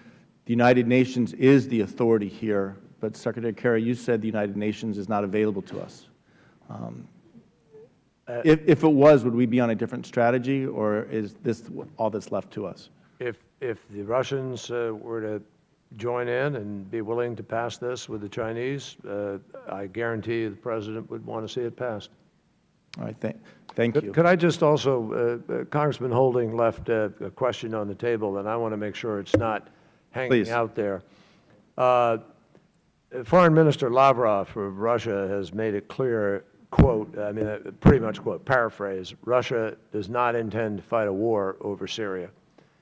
And I've had personal conversations with President Putin and with the foreign minister that have indicated that Syria doesn't rise to that level of potential conflict. And so I just don't, their ships are kind of staying out of the way. They're not threatening that, and I don't think that would be what would happen here. Right. Thank you. If the UN is not available to us, the international community is rising up, and I want to thank you for reaching out to them and bringing in the coalition. If we don't lead, is there anyone else who will lead to hold the Assad regime accountable? Well, it's conceivable that the French, if others were to join them, might decide, and others in the region might decide. But, we're not putting that to the test because we don't believe that that's appropriate. Okay. As we look forward, and Mr. Cicilline touched on this, the other options on the table. You've evaluated, you've seen where we are. This, as I said, is one of the biggest decisions we're going to make. Can you state definitively that the strategy laid out that you're considering will achieve the goals we have to deter and diminish the ability of the Assad regime to use chemical weapons going forward? Yeah, militarily I can state that that we can achieve the goal of deterring and degrading.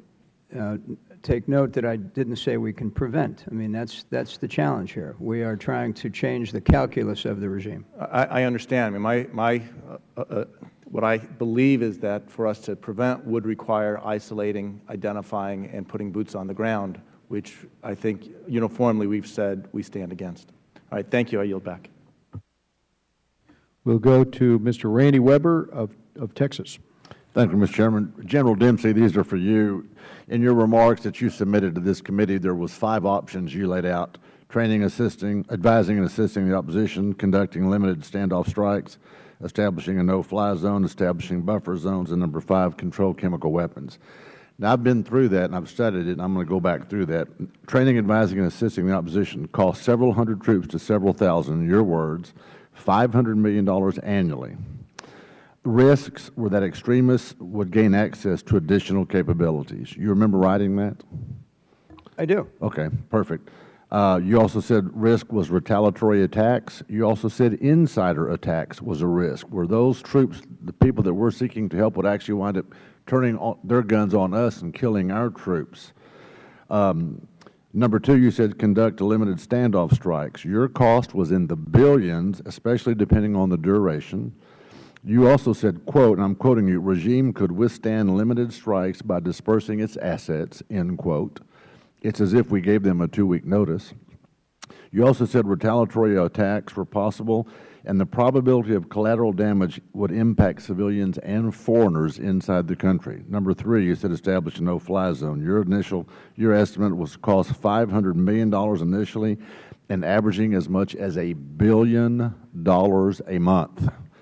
You said there was a risk of losing a U.S. aircraft, which would then, quote, which would require us to insert personnel recovery forces, end quote, a.k.a. boots on the ground.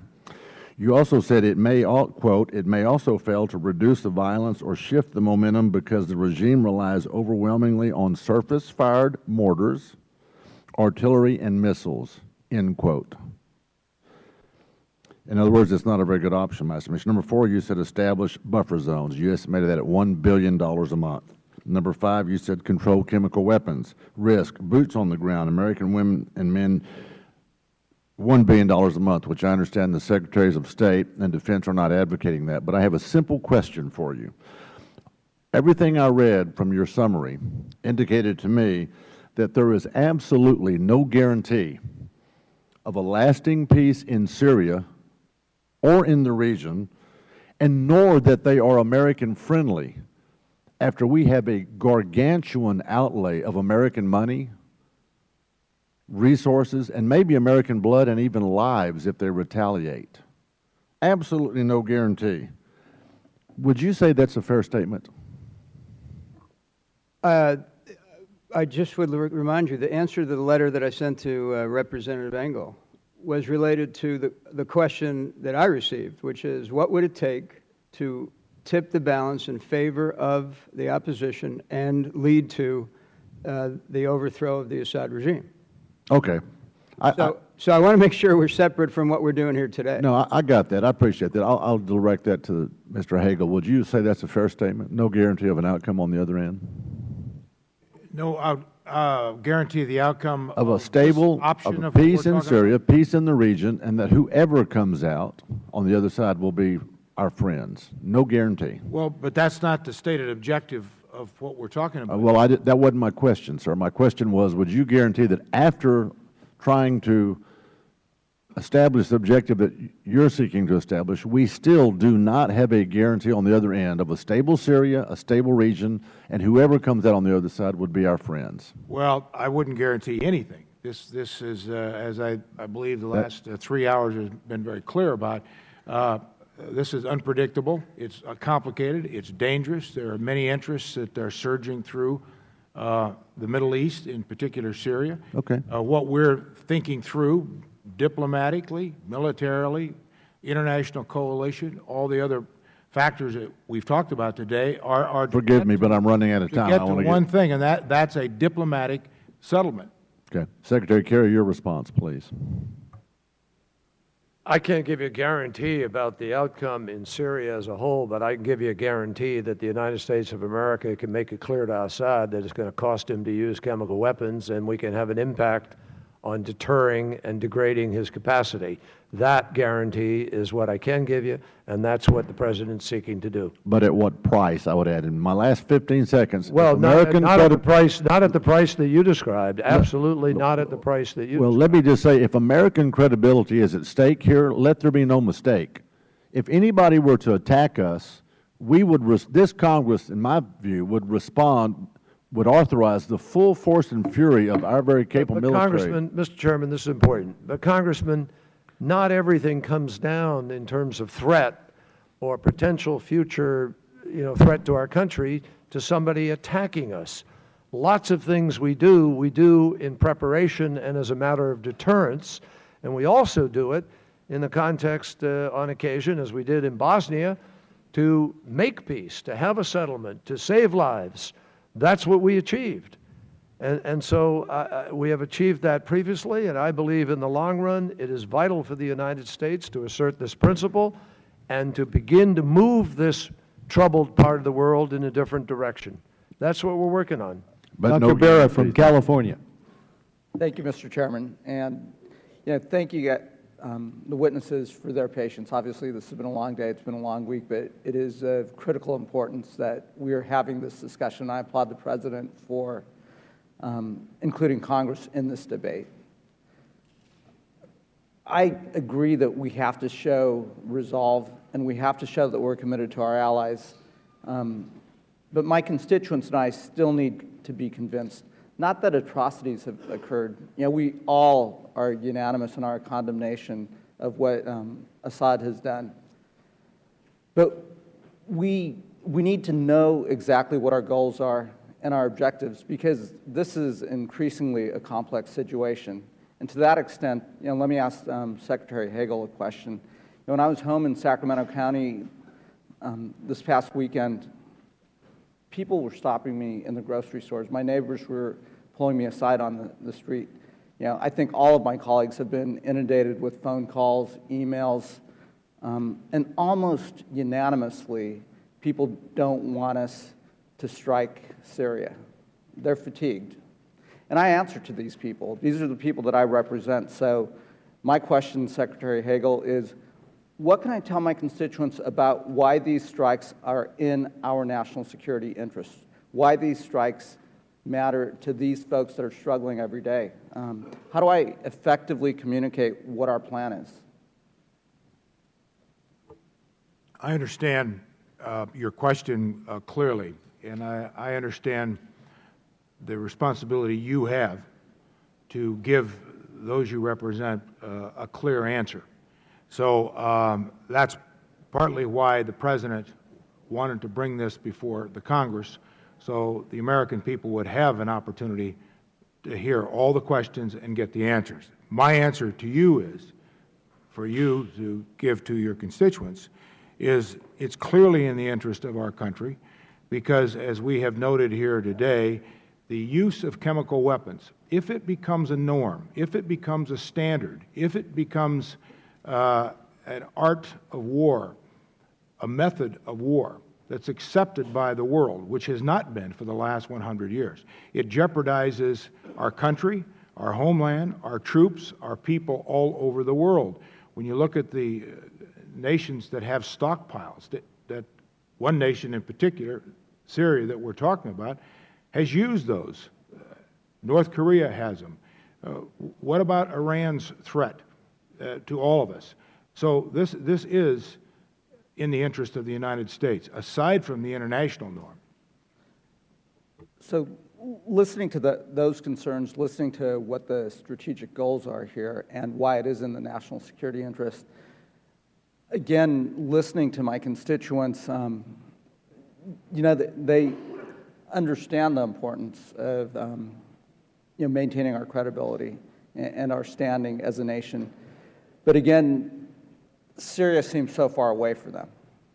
These issues seem very far away from them. And as we discuss it here, we're sending a message to Assad, but we're not securing these chemical stockpiles. We're not, and I think, General Dempsey, you've, in your testimony in the past, have indicated how difficult it would be to secure chemical stockpiles to make sure that they don't fall in the hands of terrorists, of individuals who would want to use them against us here on our own homeland as well as with our allies. If that's not our stated goal, if our stated goal is not to make sure that we're securing our homeland, that we're making sure our neighborhoods are safe, it's a very difficult goal to articulate to my constituents. Let me just remind us of something which has been noted earlier here in this hearing. Next week we are going to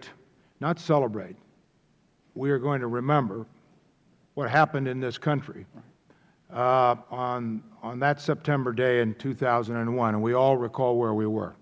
How many of my constituents during those days in Nebraska, or your constituents in California, ever thought about or even knew where Afghanistan was? Or had ever even heard of this organization called Al-Qaeda? There's a clear living example of how we are not insulated from the rest of the world, how things can happen to the United States in this country if we are not vigilant and think through these things and stay ahead of these things and take action to prevent these things from occurring. Maybe something would not happen in this country for a couple of years. I don't know. But it's been noted up here that the next president, the next chairman and ranking, the next group of members who will occupy your seats may have to deal with this in a bigger way if we're not paying attention to it now. But the 9/11 anniversary, I think, is a very clear example you can use with your constituents. Scott Perry, Pennsylvania. Thank you, Mr. Chairman. Thank you, gentlemen, each of you, for your military service. Just like to start out with some corrections for the record, since it's been a topic of discussion. I've got the quote here from the President. A red line for us is we start seeing a whole bunch of chemical weapons moving around or being utilized. That would change my calculus. That would change my equation. That's the President, August 20th of 2012, just because some folks like to revise history. Ms. Secretary Kerry, if you could, just one question to start out and then a couple more quotes, is would you consider sarin gas a weapon of mass destruction? Yes. VX gas, weapon of mass destruction? Yes. Okay, so those two were used in Iraq, found in Iraq before I got there and found in Iraq when I got there, for those who say that the past administration lied about weapons of mass destruction. Now, some quotes here for you. This is from the President. The President does not have the power under the Constitution to unilaterally authorize a military attack in a situation that does not involve stopping an actual or imminent threat to the nation. That was in 2007.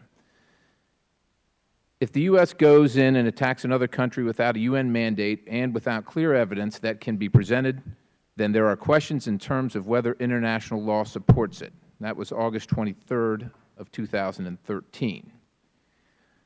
2013, August 31st. While I believe I have the authority to carry out this military action without specific congressional authorization, I know that the country will be stronger and our actions will be even more effective if the strike is authorized by Congress.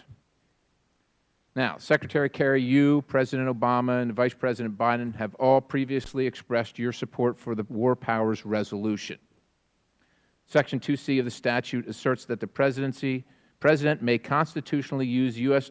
armed forces abroad only pursuant to a declaration of war, specific statutory authorization, a national emergency created by an attack on the United States.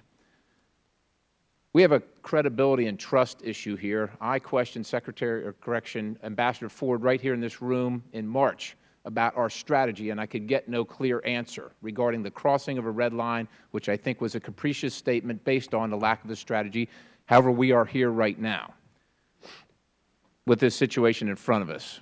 My direct question to you, Secretary, is will the President abide by the wishes of the representatives of the American people if there is a no vote on a resolution in this Congress?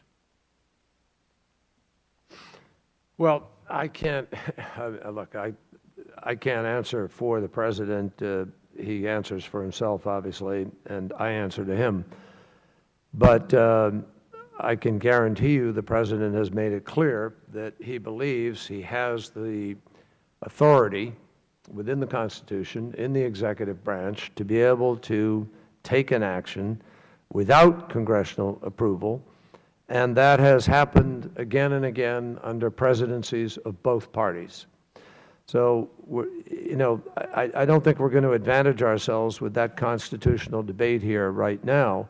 But I think that's pivotal and critical. While we're talking about how we're going to do what we're going to do, we haven't talked about enough about rather than talk about authority. If the President has the authority to do it, and with all due respect, Mr. Secretary, with all the, I'm glad that the President came to Congress to get this question answered and have us involved. He made the statement that he was going before he came to Congress. And then when, it's my opinion that when the American people said, we don't want you to do this, and when the international community said, we're not with you on this, and British Parliament said no, then he came to the Congress. Well, not because he had this shining vision in the beginning of a grand strategy which would involve the Congress once the red line was crossed. Congressman, look, we can have a discussion here. Needless to say, you don't agree with the President's approach to some of these issues over a period of time, maybe many of them, maybe all of them. And you are a member of the other party, and the President isn't your President of choice. He's the President we have. It doesn't do us any good here to debate those differences with the President.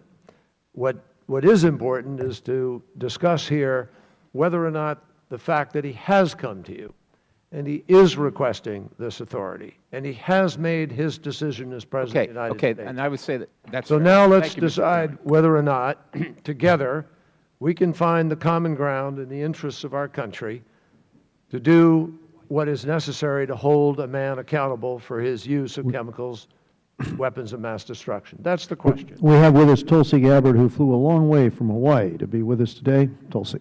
Thank you very much, Mr. Chairman. Thank you, gentlemen, for being here. I have a tremendous amount of respect for three of you and your service and commitment to our country on so many levels. I also have the privilege and honor of serving our country in uniform and deployed with the Hawaii Army National Guard to Iraq back in 2005. And one of my daily responsibilities there, serving in a medical unit, was going through a list every single day of every injury and casualty throughout the entire region, looking for and taking care of our Hawaii soldiers. And it is those experiences and those memories, as well as the knowledge of the many innocents who've been killed in Syria that I carry with me every day, but through this discussion that we have and take our responsibility very seriously, as do you. I think there's no question, we've seen it clear today, that the use of these chemical weapons is horrifying. My concerns that I'd like to address with you lie in the fact that the path that you're advocating for us forward still remains unclear to me on many levels. The right course of action, the most effective course of action, and whether or not the stated objectives that you have spoken about today and previously, as well as making sure that we have a very realistic and honest understanding of what the next steps are and what the unintended consequences of this action could be. And that's really where my concern is the answer to the question of what happens next. I think that we can place many limitations on what role the United States will play, both through resolutions and in other means. But whether we like it or not, the consequences of our actions will impact the Civil War, a very complicated region. And once we are involved with our military, it's likely that we will have to consider the extended role that we'll play in any escalation or retaliations that occur. So I have three major questions that I'd like you to address. One is the very realistic possibility that a limited strike will not achieve your objective, the targeted strike to debilitate Assad, resulting in a deterrence of his further use of the weapons of mass destruction, both for him and around the world. And I just asked to look back in Iraq, where there were thoughts that Saddam Hussein had weapons of mass destruction. He was deposed, captured, and hanged. and what you're advocating for falls very short of that action, why would taking this lesser action deter him or other dictators over the world when clearly that example of Saddam Hussein has not deterred Assad? Secondly, each of you has made a distinction between this limited strike and providing aid to opposition forces. By weakening Assad with this blow, are we not indirectly assisting the opposition forces in gaining strength? And lastly, with the control and use of chemical weapons, General Dempsey, you stated that the targets you're talking about will be directly linked to means of control of these chemical weapons without actually releasing the weapons themselves. And I'm wondering what your strategy and objectives are regarding securing these weapons across Syria, especially if Assad loses control or if the regime falls, how we secure them given the non-support from Russia and China, in particular from al-Qaeda and terrorists, people who have stated very explicitly their desire to harm our people and American interests. Very good questions, Congresswoman, and first of all, thank you for your service very, very much. General, do you want to just take the last one and then we can take the other two? Yeah, I can do that. I guess this is what we get for training you how to ask questions about military operations. And thanks for your service. I'll take on the question of security of the weapons in the event of the fall of the regime. We do have, at the classified level, contingency plans with regional partners to secure a limited number of sites. The challenge we have with that is the number of potential sites. And the regime has a tendency to move their chemical weapons around. We think to secure them, but at some point it may not be to secure them. And so I would just tell you that we do have contingency plans with regional partners for the security of the weapons, but it's a very heavy lift. With respect to the limited strike, not achieving the objective, I think the General has spoken to that earlier, that he has confidence that we have the ability to be able to achieve our objective, if not in the first, volley, certainly we have the ability to achieve that objective. And secondly, you said, would it inadvertently or would it not, in fact, help the opposition? And I've said many times, as a collateral component of this, any degradation of Assad's military will, of course, be of benefit to the opposition, but that is not the fundamental purpose of the initiative the President is asking you to engage in. Ron DeSantis from Florida. Thank you, Mr. Chairman. Thanks to all the witnesses, and thank you all for your service, particularly military service. Secretary Kerry, you spoke about how the use of this gas breached the norms of civilized behavior, international norms, and that we need to enforce this norm, kind of like you would enforce lessons learned by children and bullies, I think that you had said. And I know you got a little irritated about the Benghazi issue, and it was not on your watch and you're not responsible. But as I look at this, that same line of reasoning should have applied to Benghazi.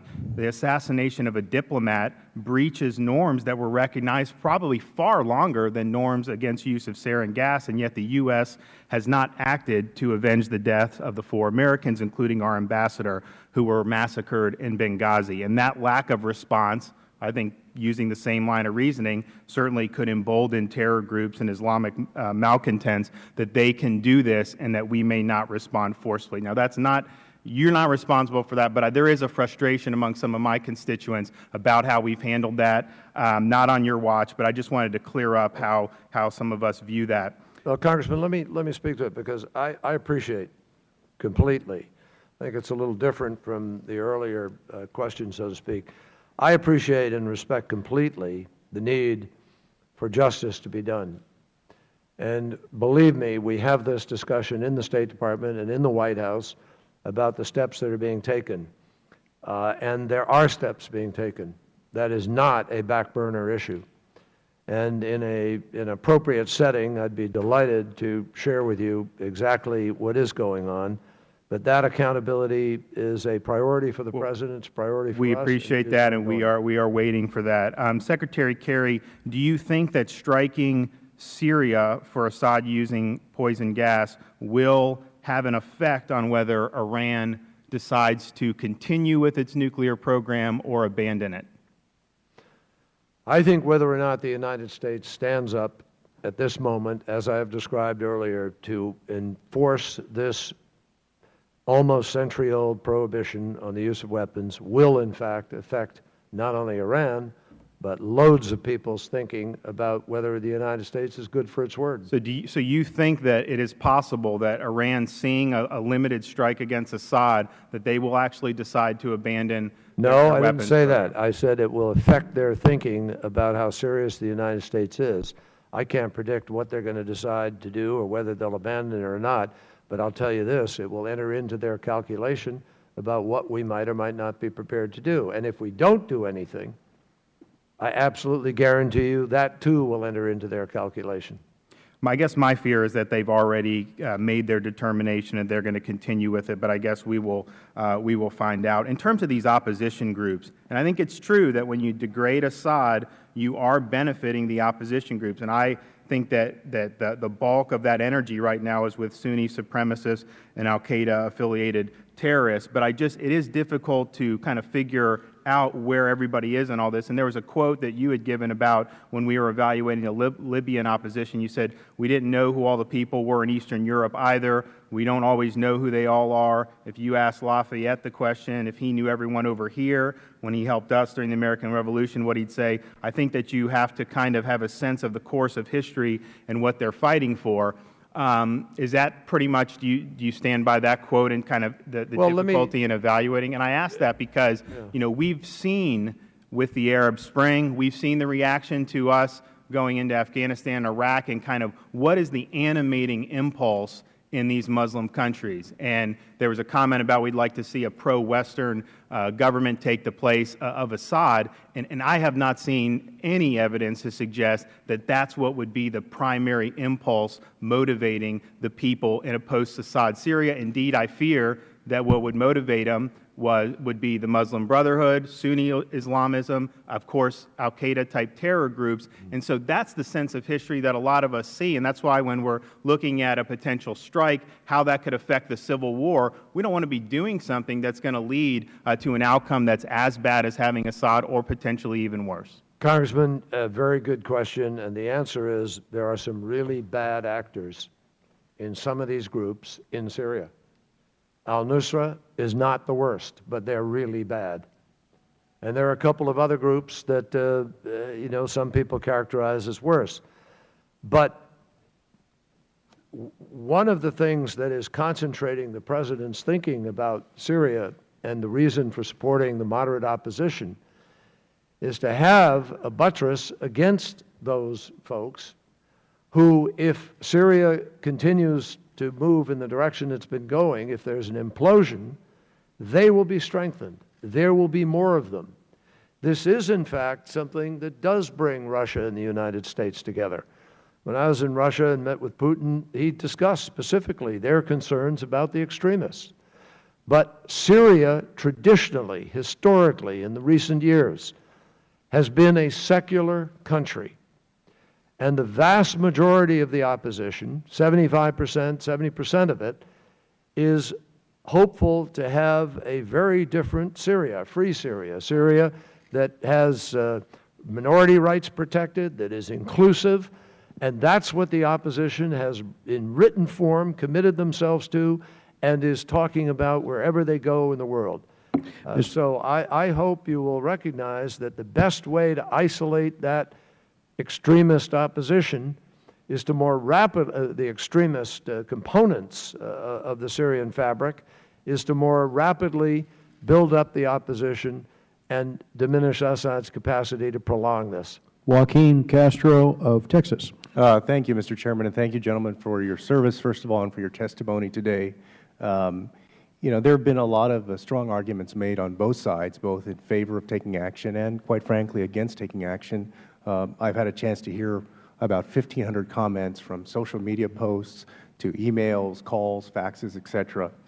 And just to recap, you know, I think I've boiled it down to the big arguments for example, first, that there's a moral imperative to act because of the use of chemical weapons. Second, that we need to strike to prevent repeat behavior. Third, that inaction will embolden others, specifically Iran and North Korea. Fourth, that the U.S. reputation is on the line, that we need to show that we're not bluffing and that the world can count on our word. And five, the effect on our allies. The arguments against include that this war is not worthwhile, that there are extremists on both sides, that America should focus on its own problems, that military action will have no real effect, that the scope is not enough, that these actions are not enough to change things. Third, that military action will make things worse, that there will be collateral damage, increase in refugees, war will lead to more war. Fourth, that we should take alternative action. You've heard folks say that we should try diplomacy or try to do this with a coalition if that's possible. And then fifth, that the war is too expensive, and again, that America should focus on its own issues at home. And in making this decision, I publicly stated in San Antonio, the town that I represent, which is Military City, USA, that I am open to the idea of military strikes, but that I want to review the evidence, and that's where I still stand today. And so with that in mind, I have a few quick questions for you. The first is, if we do act militarily, or if we decide not to, if this Congress votes yes or no, what is the policy that we're establishing or the precedent that we're establishing? And, important for me, what will this mean for future generations of Americans, post-baby boomer generations of Americans, Generation X and the millennials, and Americans that have not been born yet? Where will that leave America for them? Well, Congressman, those are all very appropriate considerations, each of the ones that you have listed. Where will we be? I believe that we would be not establishing a precedent, we would be upholding a precedent. We would be upholding the unbelievably committed global reaction to the horror of World War I, to the use of gas rampantly, and to the world's condemnation of that, and the fact that over 180 countries have signed on to this convention. We would be upholding it. And from the perspective of, you say, Generation X or baby boomers or whatever you want to assign as a concept, I think it's a vital statement about multilateral international commitment to norms by which you, your generation, and the future generations would want to live. And I would hope it would be something you would overwhelmingly support, because it's a matter of values and interests coming together in an appropriate manner. And I think the absence of our willingness to enforce that would be very dangerous for our country for the long term. And Mr. Secretary, let me ask you, what precedent do we set if we don't act? Well, for the United States of America, it would be a very unusual statement of our unwillingness to uphold something that we have fought for and been part of for a long, long period of time. I think we would be walking away from a responsibility and perhaps signaling a new moment of confrontation and difficulty for our country in many other respects, on many other issues. Do you feel that it would fundamentally start to change America's role in the world? Well, it would change the world's perception of America's willingness to live up to its traditional role in the world, and it would certainly have a profound impact on people's judgments about what we're willing to stand up for and not stand up for. And I caution you, politely and humbly, I believe very, very deeply it will invite other contests of conflict that will put us to the test, and potentially with much graver consequences. Thank you. We go to Mr. Doug Collins of Georgia. Thank you, Mr. Chairman. I appreciate it, and I thank you for being here. I thank you for your service, and I associate myself with the representative from Hawaii and serving in Iraq and knowing the issues going on. One of the benefits of sitting down here on the bottom row is you get to listen. You hear a lot of things, you can get a lot of questions asked, and I'm not going to steal the thunder of some others that may come, but there's some, what I have heard today, though, still concerns me greatly, and I walked into this hearing concerned and very deeply concerned about the actions we're taking. I'm still there. Many of those have to do with military questions, and the questions that come from the statements such as Secretary Hagel, you made that there's no clarity on the ground, that there's no good options in Syria. These kind of things that lead me to an understanding of what happens is the limited involvement nature, which has been talked about over and over here, and the high confidence that that limited nature would be effective. But if it would not, your statement just a moment ago, well, after the first volley, leaves an open ending. Well, there's another volley and another volley that would come if it did not achieve the end. I want to just, though, for a few questions on this issue. According to the unclassified assessment that was given, there were information that suggested that a possible chemical attack was imminent on August 21st. In fact, what was said was from August 18th, Sunday, through Wednesday the 21st, there were Syrian chemical weapons personnel operating in the area. The report goes on to say that 3 days prior to the attack, there were streams of human signals and geospatial intelligence gathered showing Assad regime preparing for a chemical attack.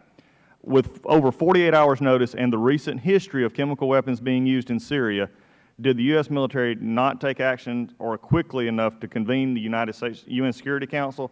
Why did we not act, knowing the history, and I'm going to come back to this part later, as quickly as possible? Why was there nothing done at that point? Because that information isn't real time in terms of the way it comes in. It goes through a process, so there wasn't time. Then you've really, and I appreciate that answer, but you've really now concerned me even more that our intelligence operation, without getting into in this setting, discussion of this, that if it was not real time, we're finding out after the fact, then some of my concern, General Dempsey, would be that the limited engagement to, as you said, take out the operation or the engagement of the chemical weapons and not destroy all the chemical weapons, what is the confidence level, although you have stated high, why should I or anybody else in this committee say that there's a concern that our intelligence is not real time enough to answer your question? Different kinds of intelligence, sir. As you probably know, and thanks for your service too, by the way, there's signals intelligence, which is what you're referring to. There's full motion video. There's national technical means that allow us to establish pattern of life. It's different kinds of intelligence. But with the movements, there is a concern that the initial assessment could be wrong, and there would be, I guess what I'm getting at is there seems to be a lot of thought out there that this is a one-strike operation. Although I'm getting, rumor now, not rumor, but the discussions of a 30-day or 40-day or 60-day, 90-day window. I guess that's the concern I'm having. Many in America are simply saying, we're going to throw a few cruise missiles or a shot across the bow is the term that was used. That's not what we're looking at here. This could be are we saying this could be a sustained attack, or is this and without getting in or telegraphing, that's a concern. I'll stop it there. I won't ask you to answer that. But that is a concern that I think many should have. In this atmosphere also, very quickly, real close to Secretary Kerry and Secretary, how we, after the initial gas attacks earlier in the year, we upped our ante to those that were fighting against Assad. Do we have, and again, how much of that is actually got there in a real short answer? How much of that equipment or assistance is actually making a difference? Because there was, I think, what the senators and others have said, we've not actually been able to get that equipment to them. I think we have made a difference, but not as much yet as we would like, but I don't want to go into any other details. I understand that. I appreciate that. But in light of what we're doing here, I think it's a very pertinent information because, like I said, if we do this... Well, one of the reasons, if I can just tell you very quickly, it's because it wasn't authorized until a couple of months ago. I get that. So we're just getting up on it. But if we were to do this, it's one of those, goes back to a saying of a former secretary, that if we break it, we own it.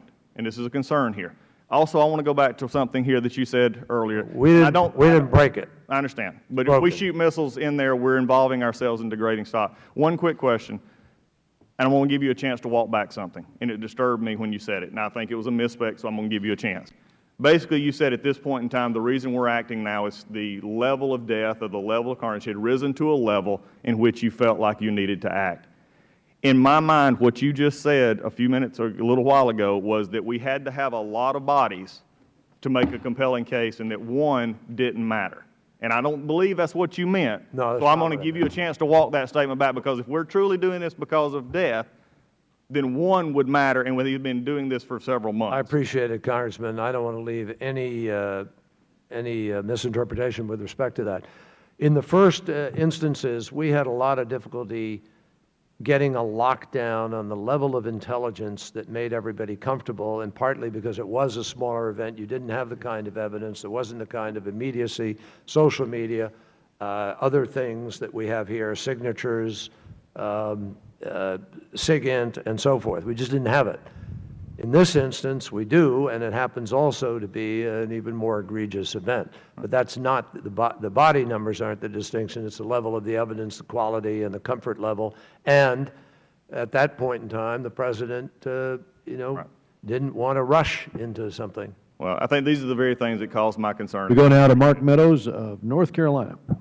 Thank you, Mr. Chairman. Thank each of you for your patience and your tenure here at this hearing. I want to ask you specifically and go into some of the questions with Hezbollah, and let's look at their involvement.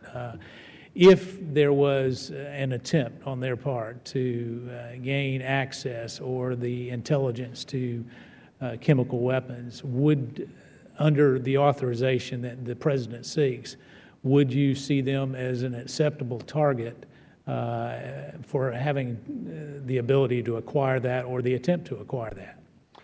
Well, again, I don't want to get into targeting here. It's inappropriate, except to say to you, the President's... Would that be covered under his authorization? No, the President's authorization does not apply to Iran or Hezbollah or other entities. It's not entity-specific. It's with respect to the Assad regime's capacity with respect to chemical weapons. And it is solely focused on the degrading and the preventing of the use by the Assad regime. So are we actively engaged to make sure that Hezbollah is not gaining access to these chemical weapons to be used in another theater? Well, General, do you want to, Yeah, we do know a little bit about that, whether they even want any part of chemical weapons, and if so, what might be the instrument. I can tell you our regional partners are very interested in that question, but it really would be classified. Okay. So you're saying then if Syria transferred their chemical weapons to Iran, to a state-controlled entity, the receiving of those chemical weapons would not be one that would dictate action from us? No, it is not. These are not externally focused at all, and I want to emphasize that. I will add that there is evidence that both Iran and Hezbollah have opposed the use of chemical weapons. Okay, so let me go on further, because I think, Secretary Kerry, your quote is, do we mean what we say? And so I think that's a critical question today, because is this a new departure? Are we going to start a new foreign policy where we truly mean what we say? Because about 6 minutes into your testimony, you mentioned that there was 11 other events where gas or chemical weapons was used there in Syria, and yet we've done nothing. And so when we start to look at that, is this a new day for foreign policy where we're going to start to say something and mean it and draw a red line that truly is a red line? Well, let me say with respect to those other incidents, this is an intelligence community assessment. But this is not new intelligence. No. I mean, we've known this for many months. Congressman, I know this because I've been at the forefront. I was here. I've read your reports, yeah. Arguing this and talking about it last year, too. The problem was, again, with many of those, the quality of the evidence, the level of the event, and people were uncomfortable with the notion that in fact, it called for action, but it didn't necessarily rise to the level of what the President has decided. So what is that level? Is it 1,000 deaths? No, it's not based on deaths. It's based on, I think, an exhaustive Because either remedy. use requires action or it doesn't. I beg your pardon? Either when they use Well, I don't know. What was the date when the President drew the red line publicly? I don't recall that. But it had been, I think some of those events were prior to that. Sure. And so I think there's been a steady because we go back all the way to August of last year. And I think there was a steady effort by the administration and others to try to send messages, and they were sent very powerfully, I might add. Messages were sent to the Russians They were sent directly through to Iranians. The messages were sent. But today we're talking about military action. action. Now I think there's a sense of those efforts all having been exhausted, and this, therefore, being a remedy of last resort. Okay. So when do we ultimately get that? When can our enemies and our allies depend on us to take action when we have these kind of things that happen? Because When CIA reports when the House of Representatives passes the President's request for this resolution. as it relates to Syria and everybody else. Because this is just Syria, but I'm talking about internationally. Well, internationally, Congressman, I think we've been proving our word good on everything the President said he's going to do. He's drawn down in Iraq. He's drawing down in Afghanistan. We're working on the Middle East peace process. We've been involved with Egypt and many other countries. We're continuing to prosecute al-Qaeda in Yemen and elsewhere. We've decimated al-Qaeda in Pakistan. We're working on the bilateral security arrangement with Afghanistan. I mean, these are things that are all going on, and I think these broad sweeping assessments don't actually do justice to what is happening. We're going to Ted Yoho of Florida.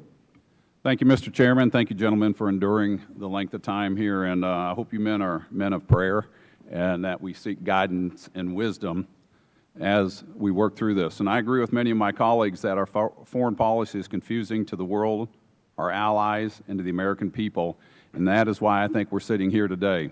The primary role of the U.S. government, according to our Constitution, is national security. I do not see a direct threat to the U.S. from the internal civil war in Syria, as deplorable as it is. We've got 14 to 2,000 people killed by chemical weapons. I think that's despicable. But what about the 108,000 that have been killed by conventional warfare? Is that not just as despicable? I cannot, I will not, nor shall not support intervention in this conflict. Our action would be one of attacking a sovereign nation, a nation that did not attack us, an act of war, and if we start war, we invite war, do we not? And I view this as unconstitutional to attack a country that did not attack us. I and the people I represent said not just no, but something like heck no. Don't get involved in this. And the same thing I hear over and over here. The CWC agreement signed by 189 countries states that any country that produces, transports, stores, sells, or uses chemical weapons are in violation of that agreement. Who are those countries? You've got North Korea, possibly Russia, as Secretary Hagel said, was supplying Syria with possible chemical weapons. Maybe Iran or China, the U.S. There are probably other countries. So if we act now against Syria, does that mean we act against other nations? And do we act in totality? And do we act now? Where does it stop? I mean, once you cross a red line, and this goes back to our confusing foreign policies, it was a red line, it wasn't a red line.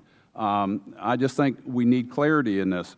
And I want to know where the 188 countries are that signed the agreement, the UN, the Arab League, and NATO, demanding that we come to the table on one side and Mr. Assad on the other side.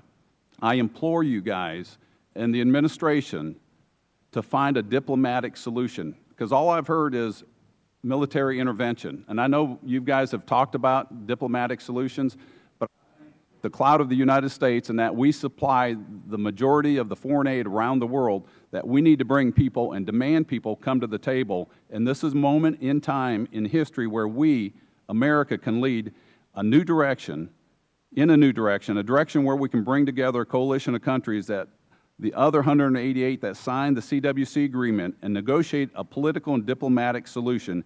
It's a time for a new direction in our foreign policy, especially in the Middle East, and we can win this, and it can be done and won with diplomacy and not with guns and bombs. Senator Kerry, you said yesterday that you could not guarantee that U.S. troops would not be on the ground.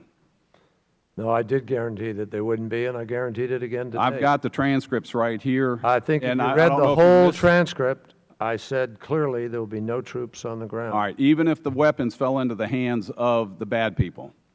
There's nothing in this resolution whatsoever that All right. will put troops on the ground. I just wanted clarity on that. Thank you. General Dempsey, you stated that we would need thousands of support troops on the ground. You didn't say in Syria, but close by. Where would they be? Not related to this resolution. That's related to whether we took a decision to support the opposition. Okay. Well, the way I read this briefing out of the CRS as of 2 days ago, it said in Syria, if we attack Syria. No, sir. Okay. Do we have support and authorization from Turkey to use their air bases, or can that not be divulged? That is something we should talk about in a classified Okay. setting. Same with Jordan and other places. Does the CWC, or according to you, Mr. Secretary Kerry, the world's resolve or the international community, is there a doctrine that the U.S. should lead in world conflicts like this? Why is it always America out front? I know we've got the best military, and I'm very proud of that.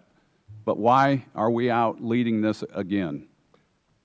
Well, let me answer that. And Mr. Chairman, I have to take more than 40 seconds to do it, but it's a vital question for Americans and for this issue. Congressman, I wish the world were a little more simple. I grew up in the Cold War. I think all of us did. And it was pretty east-west, communism, the West. That's not the world we live in today. When the Berlin Wall fell, so did all of the things that tampened down a lot of sectarian, religious, and other kinds of conflict in the world. And the truth is, we're 1 week away from 9/11 commemoration. 9/11 happened because there were ungoverned spaces in which people who wanted to fight the West, who are culturally and historically opposed to modernity, want to attack us. And they did. And I think most people, in making judgments about how to keep our country safe, make the judgment that there are a lot of folks out there who are committed to violent acts against lots of different people because that's what they want to do. And we have to defend ourselves differently today and work to deal with these issues in a different way than we ever have before. Now, I just say to you, we do have direct interests in what's happening in Syria.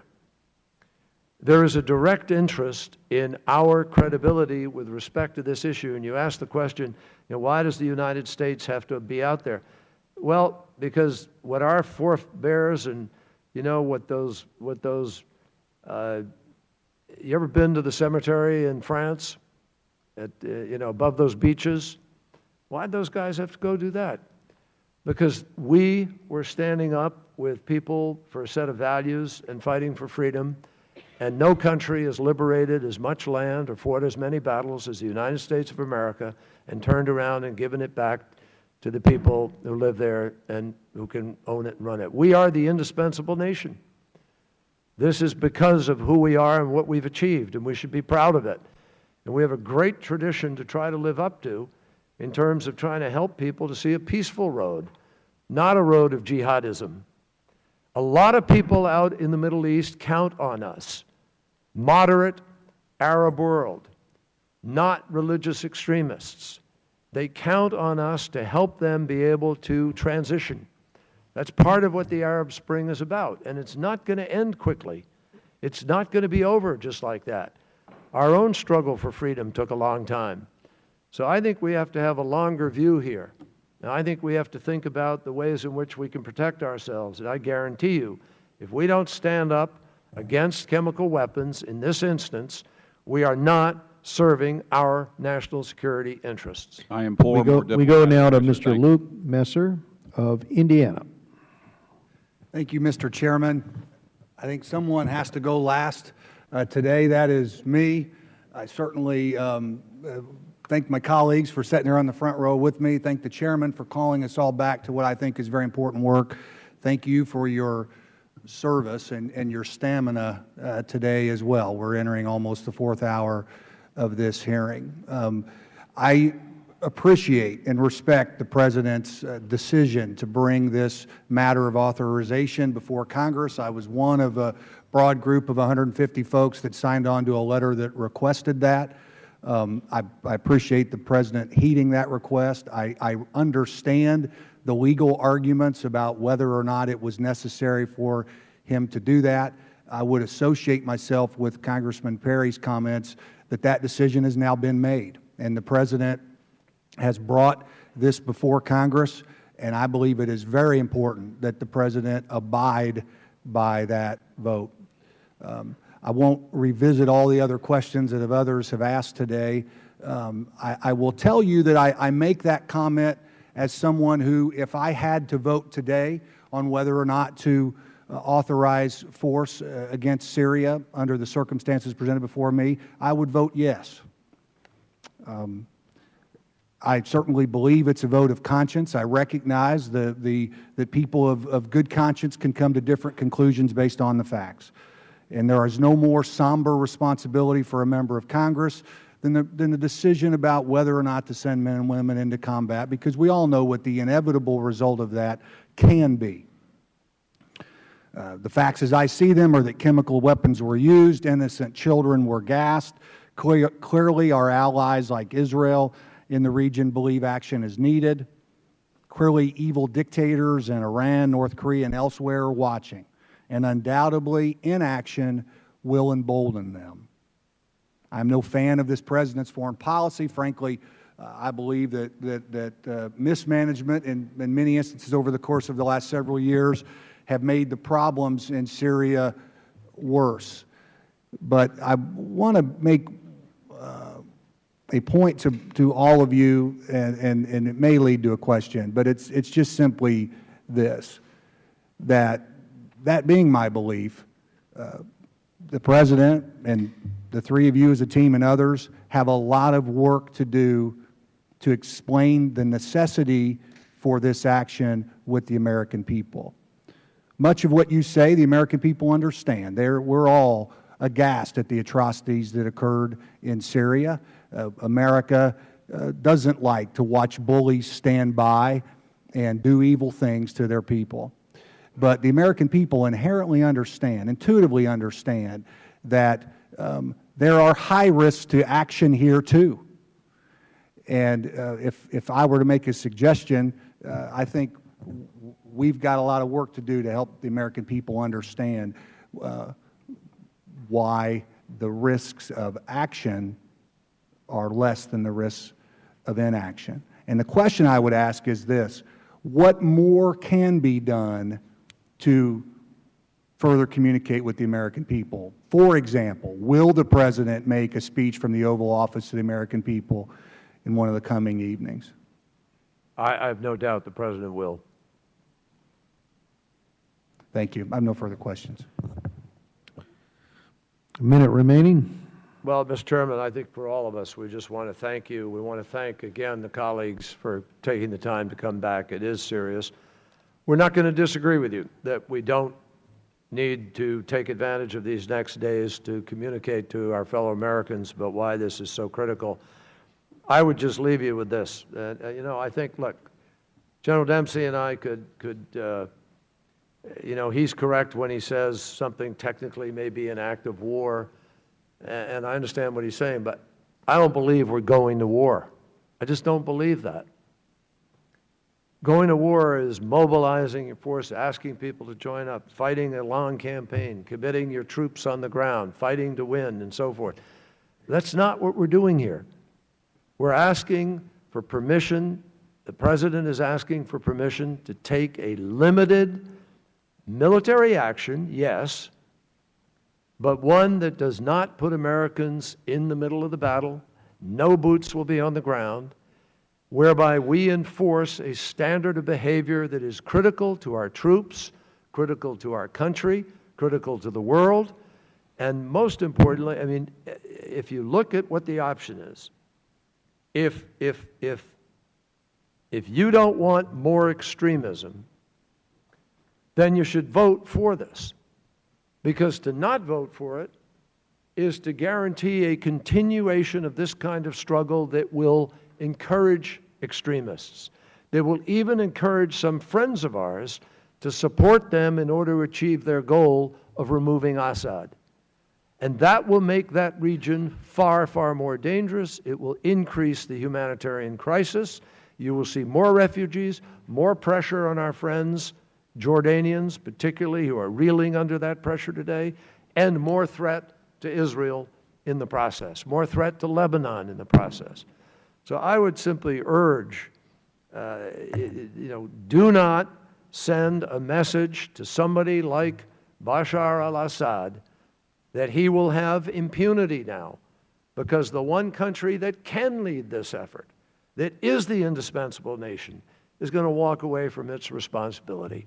And I think the American people, know when you say, do you want to go to war in Syria? No, of course. It should be 100%. We don't want to go to war in Syria. We're not going to war in Syria. We're taking an action that is in our interest, in our national security interest, in order to enforce a long-time standard. And if that is not enforced, the world will be less safe, and our citizens, no matter where you live in this country, will be less safe, because the likelihood is greater that somebody somewhere will get their hands on those materials as a result of our inaction. Thank you, Mr. Chairman. Well, thank you, Mr. Secretary. And on behalf of the committee, I want to take the opportunity to thank all three of you for what has been a long but productive and I think certainly a necessary hearing here today before the House. And I would ask also that the State and Defense Departments be prepared to respond promptly to the requests from the committee, requests from our members as they continue to weigh this weighty decision, whether to authorize the use of military force against Assad's ability to use chemical weapons. This hearing stands adjourned.